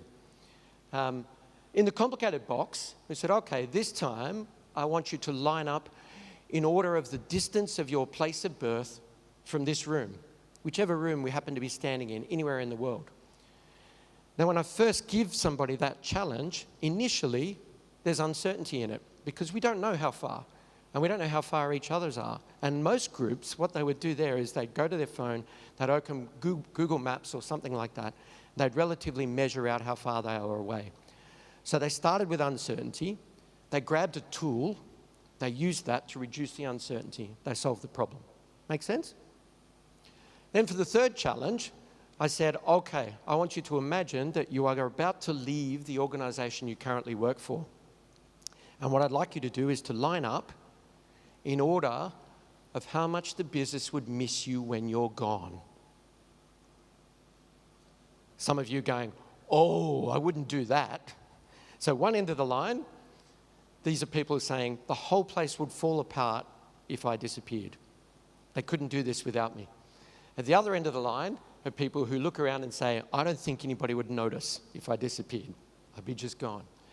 Now, faced with that challenge, what do you think most groups actually did? Of the groups that I studied, all but one of them didn't answer the challenge. They actually, most of them, what they do is they stand in a circle and they say, we're all equally important. Now, you could mount an argument for that, but technically, according to the question I offered them, it's not really a solution. What they're doing, and this is the big aha from the paper, is that they are running away from the discomfort that's associated with the uncertainty of the challenge. Having to do that, make that decision in front of their colleagues, you don't know how your colleagues are going to react. It's a typical complex challenge. And rather than solve it, they run away from it. And the challenge for me when I work with executive teams is I see the same behavior in boardrooms all around the world. Some groups, faced with serious, complex challenges, rather than solve it, they run away from the discomfort. And so part of our job then is to build that discomfort. So what do they need to be good at? Well, there's the first one. We need to build the capacity of our leaders to be productive while they're discomfort. Now notice the wording. It's actually not possible to remove all of the discomfort and the uncertainty from being a leader. And you shouldn't want to. You want your leaders working in discomfort. You want them to get better at working in discomfort so they can do things like debate, disagree, challenge each other, take advantage of the diversity that's in a room and come up with novel solutions together. And the cool thing is, there's a woman called Stephanie Burns who came up with some research that showed, we're probably familiar with the idea of people being in a comfort zone or being uncomfortable, being in limbic shock, which is where your amygdala, this part of your brain, takes over and it does a flight or fight type response for us. For most of us, despite what I've drawn on the diagram there, those two white lines are very close together. And we flip from comfortable to uncomfortable very quickly. What Stephanie Burns' research showed is that there is an intermediate state where we're still uncomfortable, but we can be productive, we can get things done. And the cool thing she showed is that you can change the positioning of the two white lines. You can push the top white line up by going to discomfort gym. Her words, not mine. But putting yourself deliberately into situations where you feel uncomfortable, paying attention to the way that you process that and improving yourself. So you can get better and better at it. So we, as the people who foster talent, we can build this capacity in our people. They can get better at it. The next two practices go together. They are sense and act. And they come from a guy called K. Anders Ericsson. Just wave your hand if you go, I've heard of K. Anders Ericsson. Nobody. Wave your hand if you've heard of Malcolm Gladwell. There's a lot more. So Malcolm Gladwell is a better marketer because he took Anders Ericsson's ideas and he published them as the 10,000 hour rule, which is the rule that my company, that we took our name for. And it's basically this. He says, look, it takes 10,000 hours of deliberate practice to get better, to master a craft. In Ericsson's research, it's not exactly 10,000, it's somewhere between 8 and 17. It depends on the type of expertise that you're trying to acquire. But the cool bit for our purposes here today is that he tells you how you get better at stuff. So there's a lovely piece of research that says, if we spend more time in a domain, so we have more experience, that transitions into expertise in these two ways. The first is, the longer you've been doing it, the more shades of grey, the more distinctions you can make in your environment. And the second is, if you imagine you walk around life with a kit bag with moves in it, things you can do in response to what you see around you. The more you've been doing something for, the greater range of moves you have. And those two things together give you optionality, which is critical when you're facing novelty and uncertainty. You just need options. I'll give you a quick example, really quick one. So once again, I'm going to take sense and put that on the vertical axis. I'm going to put act on the bottom on the horizontal axis. I'm going to draw two axes there because, frankly, 2x2 matrices, that's what consultants do. You could argue we get paid for them. That's not exactly true. Now, I want to do a quick poll of the room. So can we just have a little bit of house lights so we can see people? I'm going to get you to play a game. So, yeah, we've got a little bit of house lights so we can see people. Good. Now, here's the game. I'm going to ask you a series of questions. You'll start with your hand in the air because you can all answer the first question. I'm not going to call on you, so don't panic. You're just raising your hand. You go, yep, I can answer. I'm going to ask harder and harder questions. When I get to a point you can't anymore, you drop your hand and we see who's left at the end. Here's what I want you to do. I want you to imagine I've got two tables in front of me. I've got two glasses of wine on those. Well, two glasses on them. In one glass, I have some red wine, and the other one, I have some water. Now, using any combination of senses, sight, smell, taste, if you can distinguish between which glass has the wine in it and which has the water, raise your hand.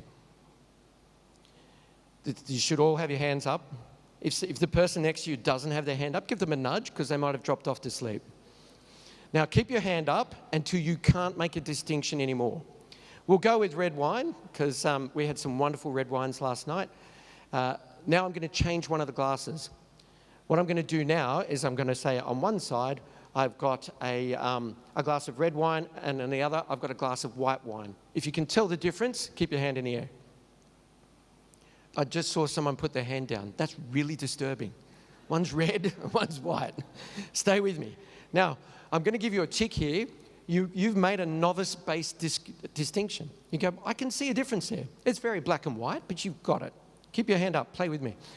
Now, it's going to get harder. On one, I'm going to put a sharpish red, like a Cab Sav, Cabernet Sauvignon. On the other, I'm going to put a softish red, like a Merlot or a Malbec. Keep your hand up if you go, yep, I can pick those.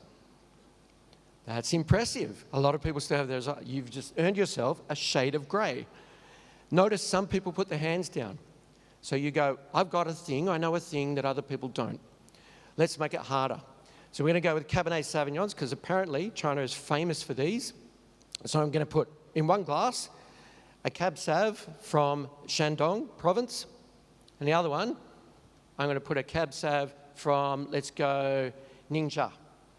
And I probably said that terribly. But if you can still pick which is which, keep your hand in the air.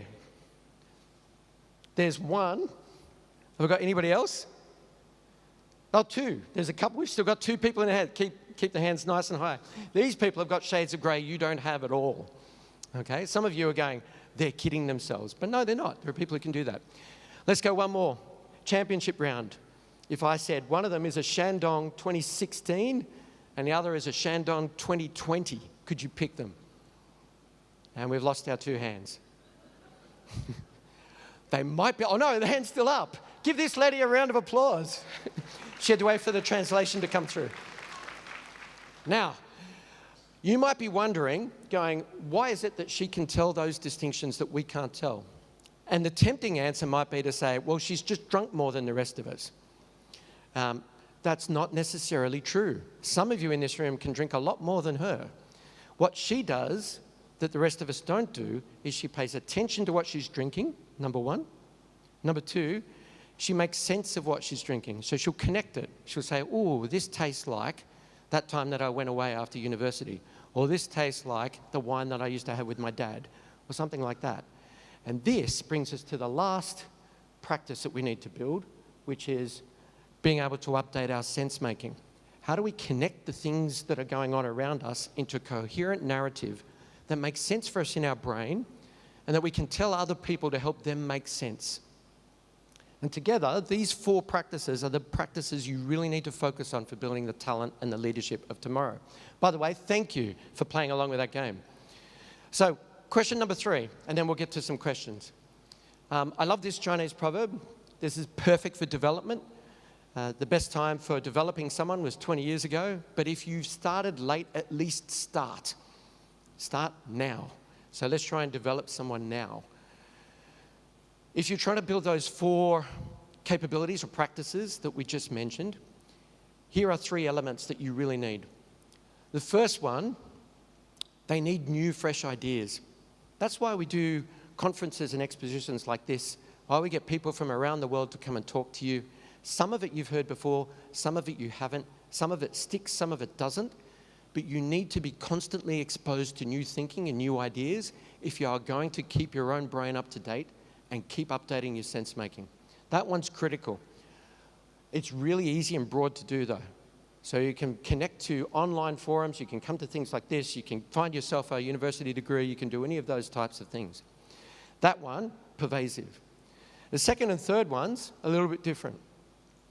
Simulations are fixed box or what's called sandbox activities, where you can go into an activity, you can be uncomfortable without consequence, you can try things without consequence, and importantly, you can get a shortened connection between what you do and the results you get. I'm going to show you a group talking about one of the simulations that you can do in a leadership space. This is by a company called Pot and Hive. Talking about exactly how this type of stuff works. So yesterday we had a workshop where in the workshop they actually tested communication, leadership skills using a phishing game, and ultimately it tied very nicely back to what we're trying to achieve as an organization as well. What I'm looking for is a little bit better transparency in how those other teams are measured so that I can help them achieve their goals, all the while working towards achieving the outcomes that I need for my customers. So you come to a game, you don't know what the game is, you have no expectation, but suddenly you learn a lot around the game, and at the end, where you actually talk about it and reflect what happened, you learn a lot in the process. I learned I'm not much of a fisherman. The value of partnerships, it taught you the value of, I guess, not focusing on one thing. This activity helped me understand that it's not a fight here at Run AI, it's a cooperation. The reason why I will do this as a company, because you have in 2 hours many events that are real life scenarios in a game. Enjoyable and relevant. Okay, that's a lot to throw at you, but we don't have a lot of time. If you have any questions about that, feel free to ask me afterwards. But potted simulations, which give you a chance to try out skills when you're free to make mistakes. And then the third thing, learning pods or case reviews. This is actually something that we get from an interesting combination of, on the one hand, the way skateboarders work, which is the ability to try, test, and fail. And secondly, how medical and psychological professionals work on what's going on in their world. They sit and they do case reviews. Now, in a leadership context, what that means is a leader prepares a case. A case is a specially written up story about a thing that's actually happened to them in work. So it brings highly relevant and contextual actual happenings into the learning environment. They present their case, and then they sit down and they watch their 3 or so colleagues discuss the case in front of them, and they're not allowed to comment. They just have to sit there and listen to other people. Well, what this means is this is not coaching. If Anna brings a case, we're not trying to help Anna. We're not trying to fix what Anna's doing. What we're trying to do instead is to take her example and learn from it how leadership actually shows up in our context. So put these things together, and you get a different type of learning in the workplace, which matches the way that our careers develop and matches the increasing maturity as we move from more complicated, in the pink, to more complex challenges. We start off our life with more skills-based learning, which is specific, it's targeted, it's discrete, which means it ends, and it's outcome-oriented. I want to learn to do X. In complexity, we work on much more lifelong learning, which is, by contrast, more generalized, it's less immediate, it's more ongoing, it's never complete, it's progress-oriented. And that can be quite challenging for people to deal with. The example that we use, if any of you have seen the movie The Matrix, in the pink, this is the equivalent of Trinity downloading the skill to be able to fly a helicopter. She taps her ear, she says, I need a program to be able to fly this helicopter. 2 minutes later, she can fly the helicopter. That's skills-based learning. That's what we all expect. On the other hand, the entire 3-movie trilogy is actually lifelong learning. It is a conversation between Lawrence Fishburne's character, Morpheus, and Neo, played by Keanu Reeves. And it's a conversation about how the world's actually different than he thought and what his place in it should be. So lifelong learning is very different. I'm going to skip through and ask Patricia to come up on stage because we don't have a lot of time left and we may have questions. So I'm going to say thank you for the moment and see if there are any questions from the audience. Thank you. Thank you very much, Dr. Maxwell. A very interactive way of, engaging our audience as well as presenting your ideas with us. So we have got actually several questions from our audience. Oh, okay, thank you. So if we may start with the first one.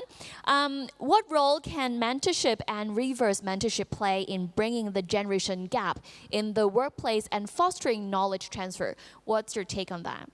I think that's a very good question. I think mentorship or conversations between people at different levels of their careers is critical. I think one of the challenges that traditional mentorship models face is that they tend to be one-way, one-directional. Right. That the person who's older and has had more experience downloads their experience to the younger person. Mm-hmm. If any of you have any interaction with millennials or Gen Z people, you will know they are not happy with that type of contract. Mm-hmm. They want it to be quid pro quo. And in fact, it's the best thing because more senior people can learn fresh ideas, fresh thinking from the junior as well. So that type of cross-generational conversation is critical as we move into a more uncertain future. That's like a Chinese saying that goes, we learn when we teach. I think that's the way how the older generation or the mentors can also learn from the younger generation, right? Is that what you mean? 100%. Right. Yeah, that's great. The next question we have is that what are the key skills and competencies that will be most valuable for leaders in the next decade, and how can these be cultivated? Do you have any tips for our audience? Yeah, we covered some of the practices. One of the challenges, if you think about constructing competency-based frameworks for leaders, which is what a lot of organizations do, is they say, these are my levels of leadership, these are the different competency families, and this is how they grow as we go through. So they might say, at this level, you need to have this type of communication skill and it improves and it gets tougher and tougher. Implicit in that model is the idea that I can paint a picture of a future leader 5 or 7 years down the track and say, this is what I need from that leader. Given what we just talked about in terms of the environment and its uncertainty, it's increasingly hard to paint a future picture of a leader because by the time you finish developing them, what you develop them for might be different to what's actually there. So what's critical instead are learning-based competencies instead of leadership ones. We phrase it this way. We say, instead of teaching you to be a leader, we will teach you to learn to be a leader. Right. And so critical learning competencies are things like curiosity. So build curiosity for people to think outside and to be insatiable for new stuff. Humility is a really important one. Walk into every room expecting that you're not the smartest person in the room and someone in that room has something to teach you. And then grit and resilience, the ability to stick at a task even when it gets tough, and that productive discomfort that we talked about. I'd say those are 3 really critical ones. Learn to learn. Yeah, and bingo. always remember Learning to the learn. sense of humility, especially in this new digital era. Technology is moving too fast that we really need to have the ability to learn effectively. Yes. Right, thank you so much. I think we have time for one more question, and that we have it here. How can organizations recreate a culture of continuous learning and development to empower employees to thrive in an ever-evolving work landscape? I think that echoes with the response that I just, talked about the technology and all the AI advancements and stuff. That's right, absolutely. I think, so I'm going to say something that's less popular. And it's this. Leadership is a social exercise. That means I can't lead without other people. All leadership interactions are social. Most of them are conversations. So it's me with you, me with them, Me with you in front of them. These are all different conversations. They're part of leadership. Me with machine, that's not leadership. Right. So it's important. I need to be able to use today's tools to be able to do various things in my job, but not so much leadership. So what are the key cultural elements then? You go, okay, culture comes down to a couple of things. The first one is our ability to tell effective stories, so sense-making, about what we want the workplace to look like, and for those stories to evolve, and for them to involve real people as the heroes. So we call them hero stories. When you see something you like about the way that people behave, you tell stories about it and you connect it to positive outcomes.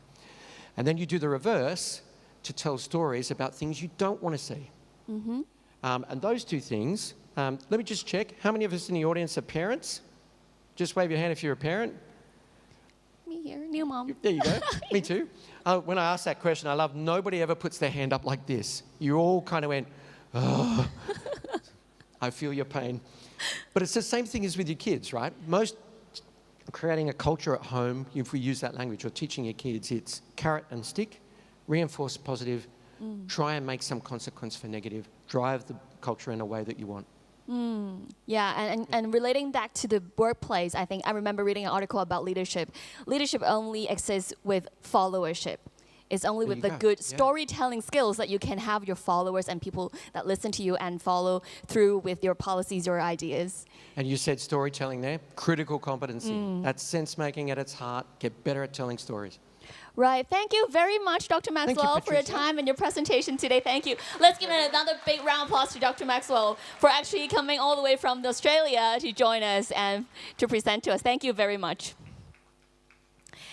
Well, our final seminar today will be on the future of work, a culture of innovation, diversity, and belonging. And before that, once again, a warm reminder for our audience, if you would like to participate in the Q&A session, please scan the QR codes on the screens right now, and we'll try to get the questions to our presenter after the presentation. Next on stage, please join me and welcome Mr. Sudesh Tivasunda Bhatti, Head of Diversity, Equity and Inclusion, Asia, Manulife. Please welcome Sudesh.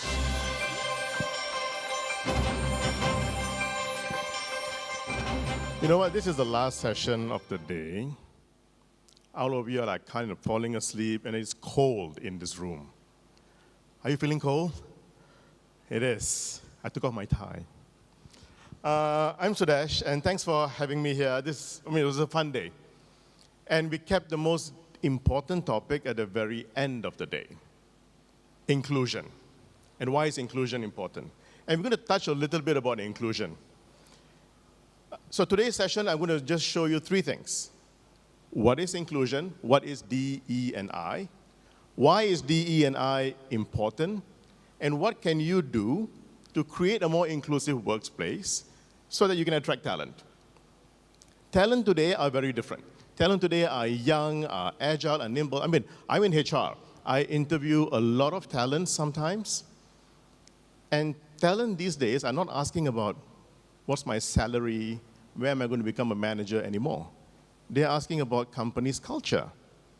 What is your culture? What do you do for your community? What are your ESG strategies? What are your people strategies? So people and talent is different. So let's talk a little bit about inclusion. Diversity, okay, let's go back to basics. DEI 101. What is diversity? All of you. You're all wearing different clothes, you all look different, you speak different, you come from all over the world, you all have headsets, no headsets, understand Chinese, don't understand Chinese, doesn't matter, you are diverse. What is equity? Equity is the new word. It used to be equality. Equality means everybody is the same. I treat everybody the same. Everybody gets the same chair. Then you might say, hey, the chairs in front has a white cover. The chair behind doesn't have a white cover. Different. What is so special about people sitting in front? Nothing special. People in front have to do work on the stage. Inclusion. Inclusion is when you have all these diverse people in a single room, now you include everyone. You listen to everyone, now that is inclusion. So let's understand a little bit. So this is the diversity wheel. The words are a bit small, but you can actually see. Diversity, if I just come to the screen a little bit, just explain to you. On the left side of the screen are things that you can see, visually see. You can see a person's height, their size, their color. You can guess where they are from. You see a certain face, this person is from that country, from that region. Have you noticed you can actually guess that? When you put a Malaysian and a Singaporean side by side, from Singapore, from Malaysia, but you're like, how do you actually know? Oh, we know. And even in China, you know from which part of China that they are from. From the northern part. How you know? I know. There is a certain feature, okay? But diversity is beyond the looks. It goes even further, things that you cannot see. Now, that is where it makes people very unique, when you cannot see something. For example, you will never know what they went through. Personal trauma, abuse, challenges growing up.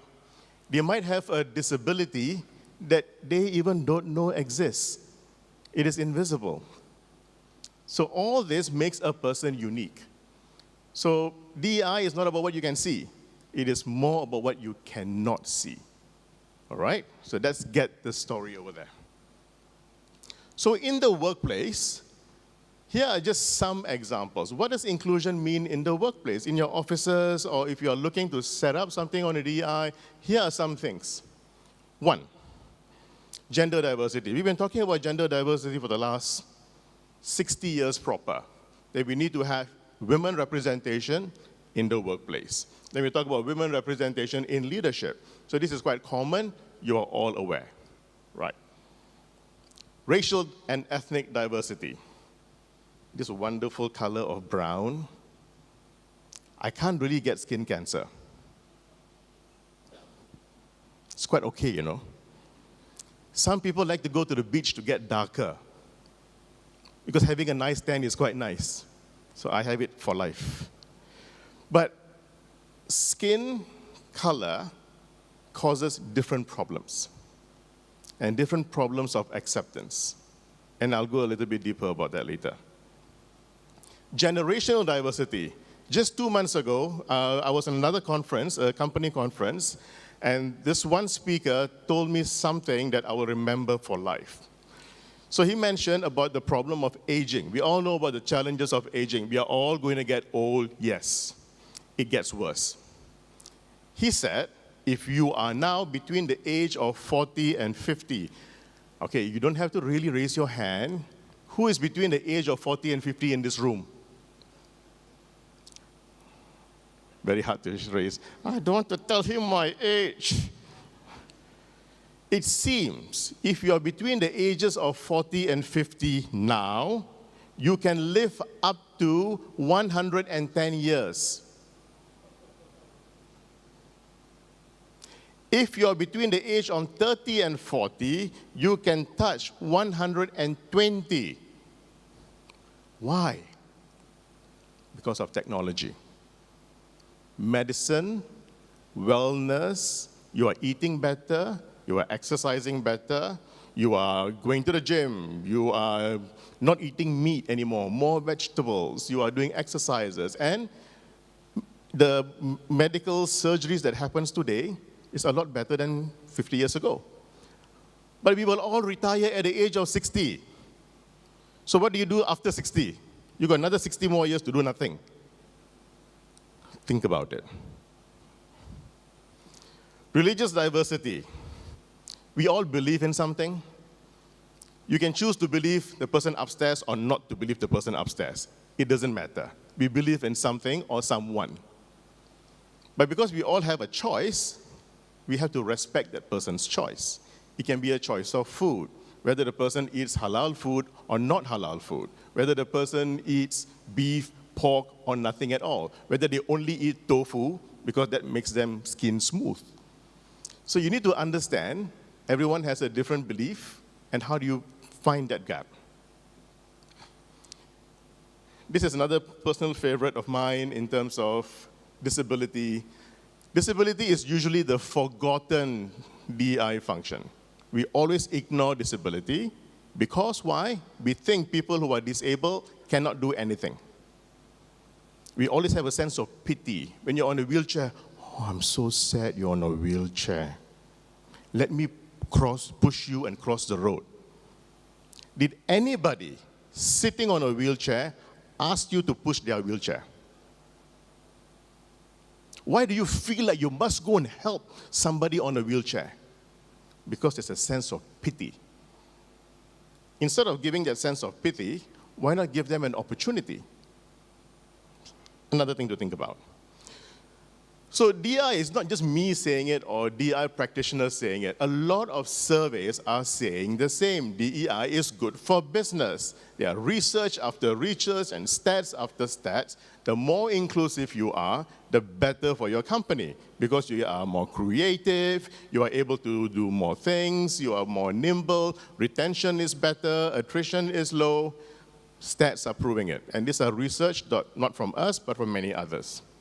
But there are also problems. Bias. Let's talk about bias.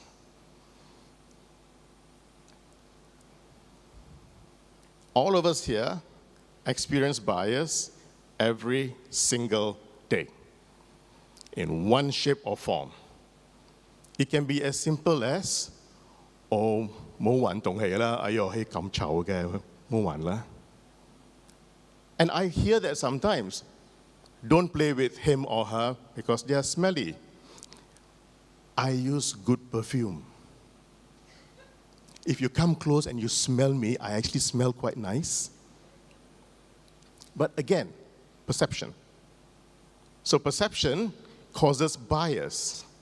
Second, 68% said that when they see something happening, it makes them feel bad. When you see somebody being discriminated or biased, you feel bad. But what are you doing about it? You watch from afar. 84% say that bias has a negative effect on them and their mental health. And this is proving to be a real challenge. During COVID days, people from diverse backgrounds, there was more higher chance of suicide in Hong Kong than before COVID. So the 1 in 7 suicides that used to happen was because of mental health issues, because they are from a diverse background, that nobody listens to them. But where do we get bias? I blame our parents. Our parents and our grandparents are the ones who taught us to be biased. Your neighbor is like that. Your uncle is like that. Your auntie is like that. People from that country are like that. They wouldn't even have gone to that country because they saw this series on TVB that says that this country is like that. Or maybe they went to the market and somebody in the shop said, you know, these people, oh, haila, that people. But they wouldn't even have gone to that country. They believe that people are like that. And then when they come home, they will talk about it at home, and your kids are watching. My parents said, because children, we are all parents, some of us are parents here, look up to our parents like heroes. Whatever you do, they will follow. I blame you. If you think your kids are not inclusive, it's because of you. Something to think about. But there's also a conundrum that sometimes we do DI because it is a tick in the box. Head office asks to do it, I do it. It is in a strategy, I have to do it. So some of the barriers that actually causes it is unconscious bias we already spoke about. Lack of diversity in leadership. When a company talks about being inclusive, we have to be diverse, we have to be inclusive, but all the leaders are men. CEO, everyone, all men. All from the same university, all talk the same, look the same. We need to be more diverse in this organization. Make sure our people down there are all diverse. Where's the women? Hire them here and there. And when we have the ESG report, we are diverse. But the leadership themselves are all men. All the leadership are all from the same color. And then we say we have to be diverse. So it has to start from the top. Resistance to change. Resistance to change usually is because of the fear of the unknown. When you're afraid, you don't know, you don't want to change because it shakes your core. So this is something to consider. And also, this is the easy one. You don't know.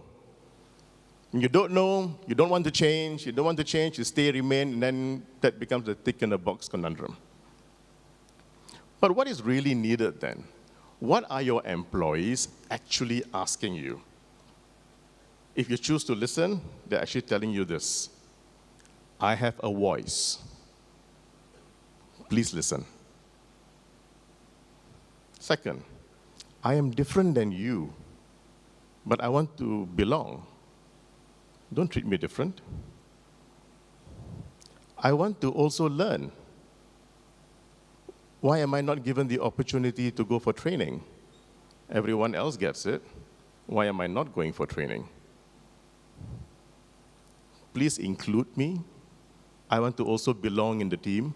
Have you all been into any meetings where there'll be one person who's the loudest in the room, always talking?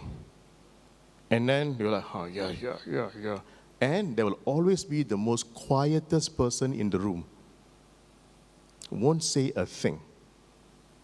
They will just sit there quietly. And these are quite daily. You'll see that in the room.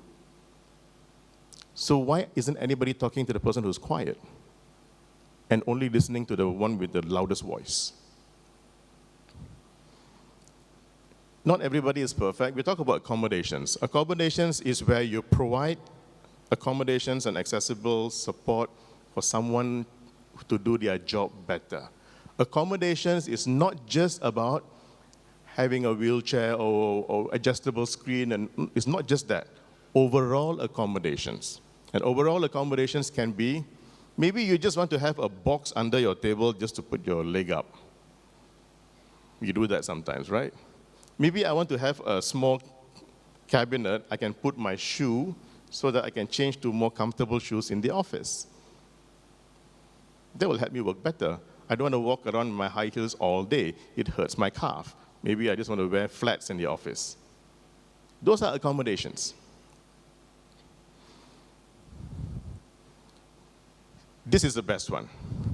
Everyone at the senior leadership says inclusion, strategy, ESG is the best. Then we have something called the frozen middle.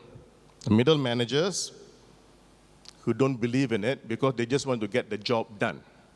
Because they all have KPIs to complete their activities and tasks. Leaders will be talking, they will say, just go and do your job. Okay? So what do we do with the frozen middle?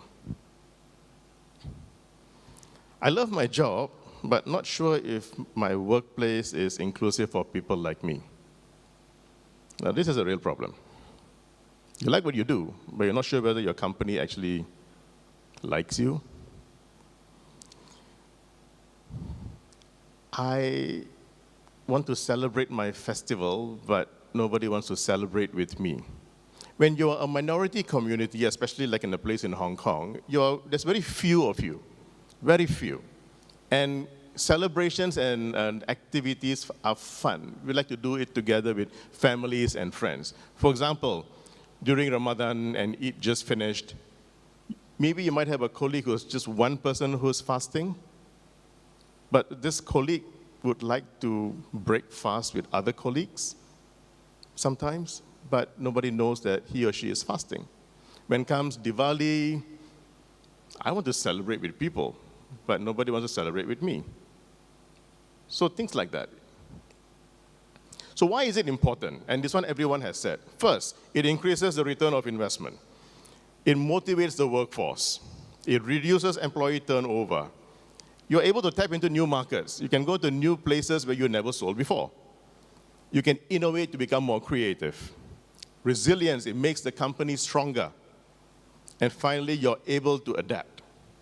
So this is not just us saying it, it is this research. It basically, companies that are more diverse and more inclusive are more productive and more profitable than everyone else.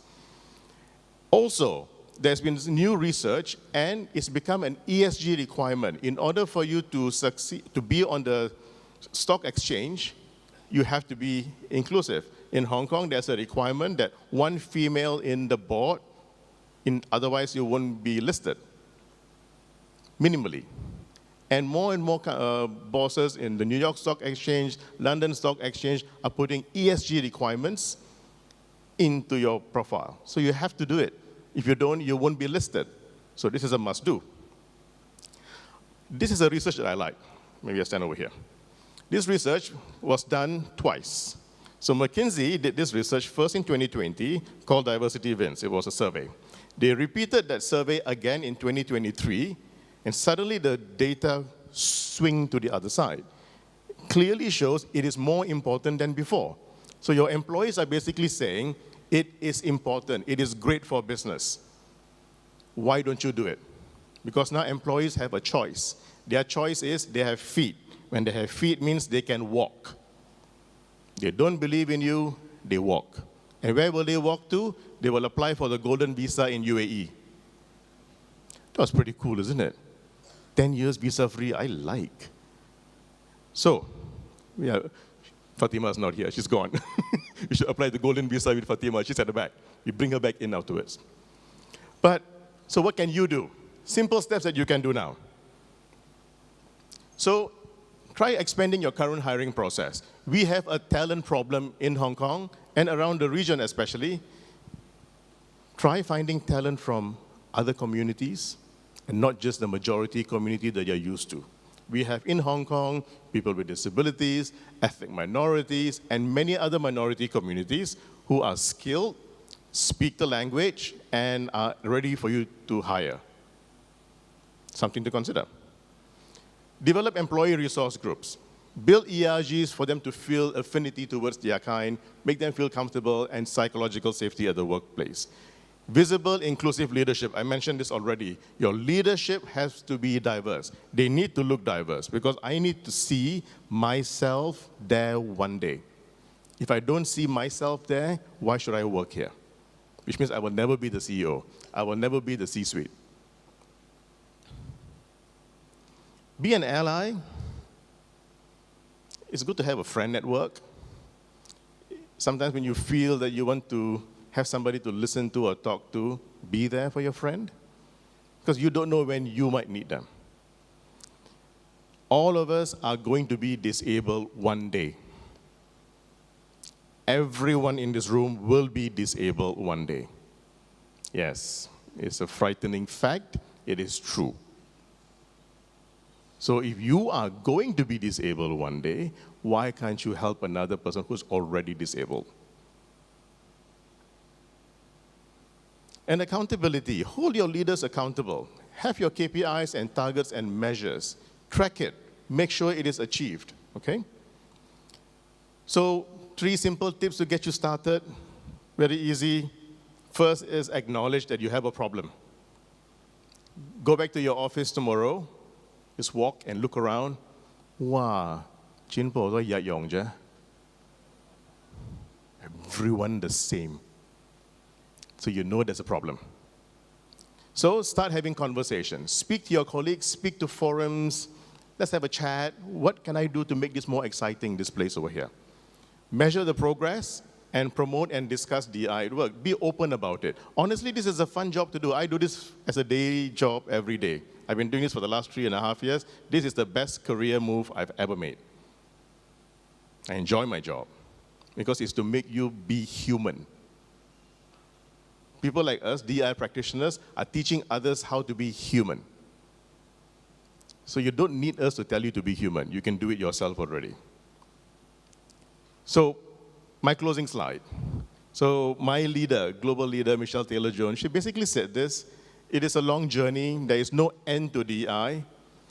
But as long as we start thinking and talking about doing the right things, the world will be a much more better place to be. Thank you so much for listening. Thank you, Sudesh, for the presentation. Thank you, very insightful, really. We don't see what we see, and we don't see everything, right? Okay, we have several questions received from the audience, so let's start with the first one. Okay, the first question is how to differentiate between diversity and reverse discrimination.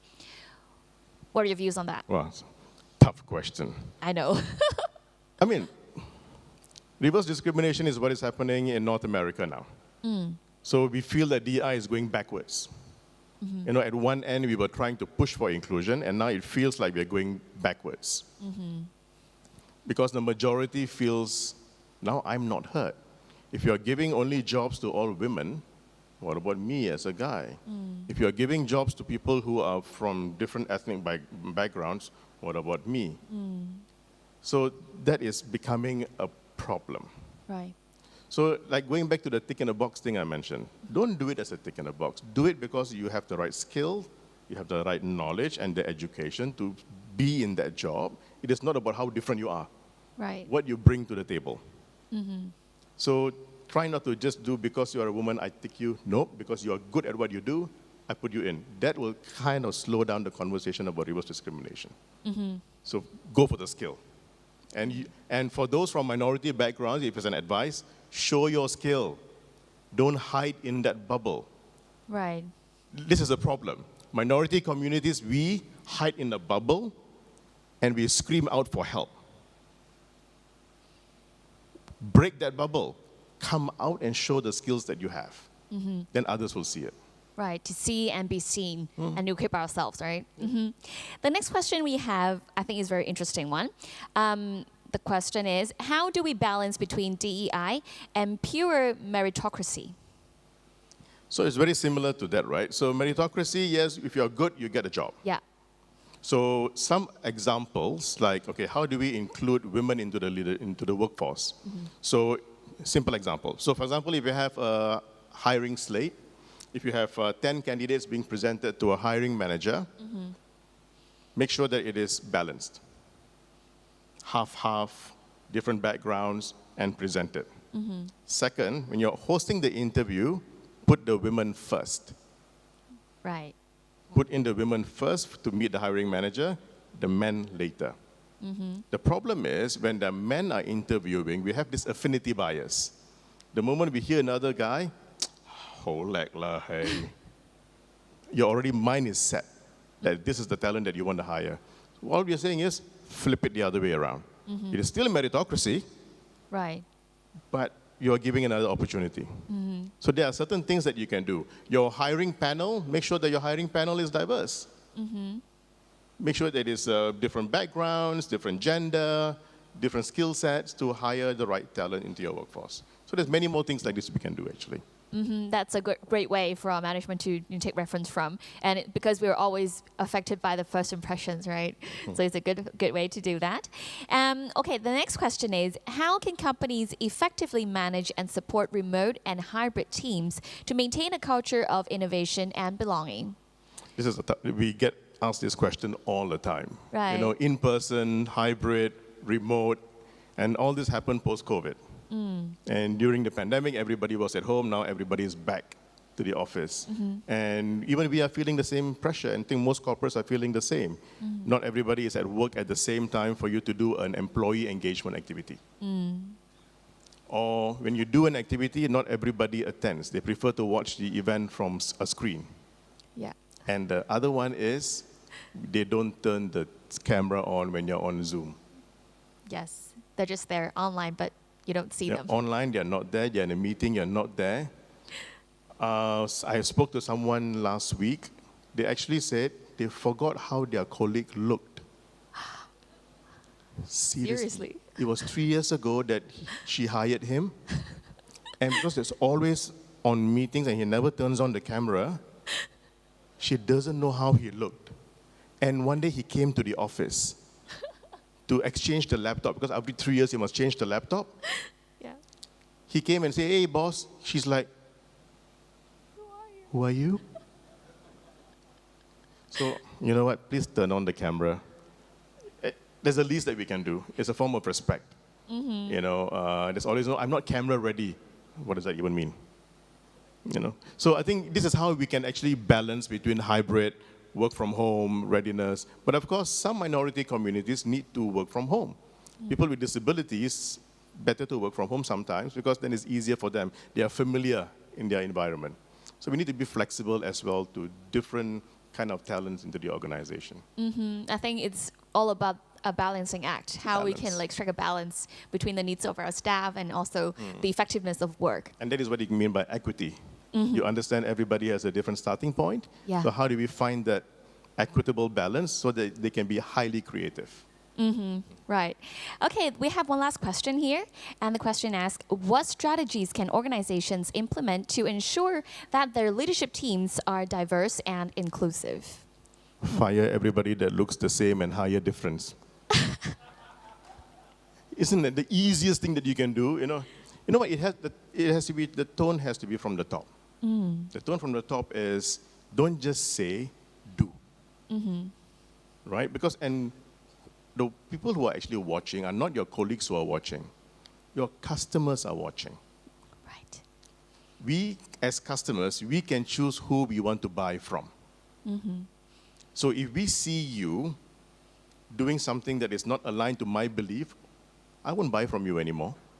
I will go and buy from your competitor because they seem to be more inclusive. So it's not about your colleagues anymore, it is your customers. Customers are watching. Your shareholders are watching because your shareholders are actually your customers. So you have a choice. Do you want to succeed and stay in the game or you want to lose? Just as you say, do the right thing. Yeah, and connecting, relating back to actually Hong Kong, and I think you also know, like in Hong Kong, most of our banking, leaders are women. Yeah. So we set a very great example in Hong Kong in DEI. Well done. I think we're worth a great round of applause for that. So Hong Kong really gives a lot of opportunities for different genders and different people of different, backgrounds as well. All right, so today, thank you very much, Sudesh, for the presentation. That's wonderful, learning from your presentation. Thank you very much. Thank you so much, everyone. Cheers. Thank you. Please take your seat. Thank you. That's wonderful learning from our speakers today. So today we have discussions on the evolving global talent landscape, talent acquisition strategies, and Hong Kong's distinctive advantages and positioning as a global talent hub. The inaugural International Talent Forum has come to a fruitful conclusion. I believe we all agree with that. And here we would like to thank you all and our speakers for the valuable insights and perspectives, as well as all the exhibitors and our strategic partners, including Hong Kong Institute of Human Resource Management, Tongdao Liping, and LinkedIn for the generous support. Following today's conversations, tomorrow we'll be hosting the Guangdong, Hong Kong, Macau, Greater Bay Area High Quality Talent Development Conference right here. And we hope to see you again tomorrow. And the Korea Connect Expo will be open until 5:30 today and tomorrow next door. So don't forget to make a visit. And before we leave, please return the headsets to the counter at the entrance if you have borrowed one for the simultaneous interpretation services. Thank you again, and we'll see you tomorrow. Goodbye.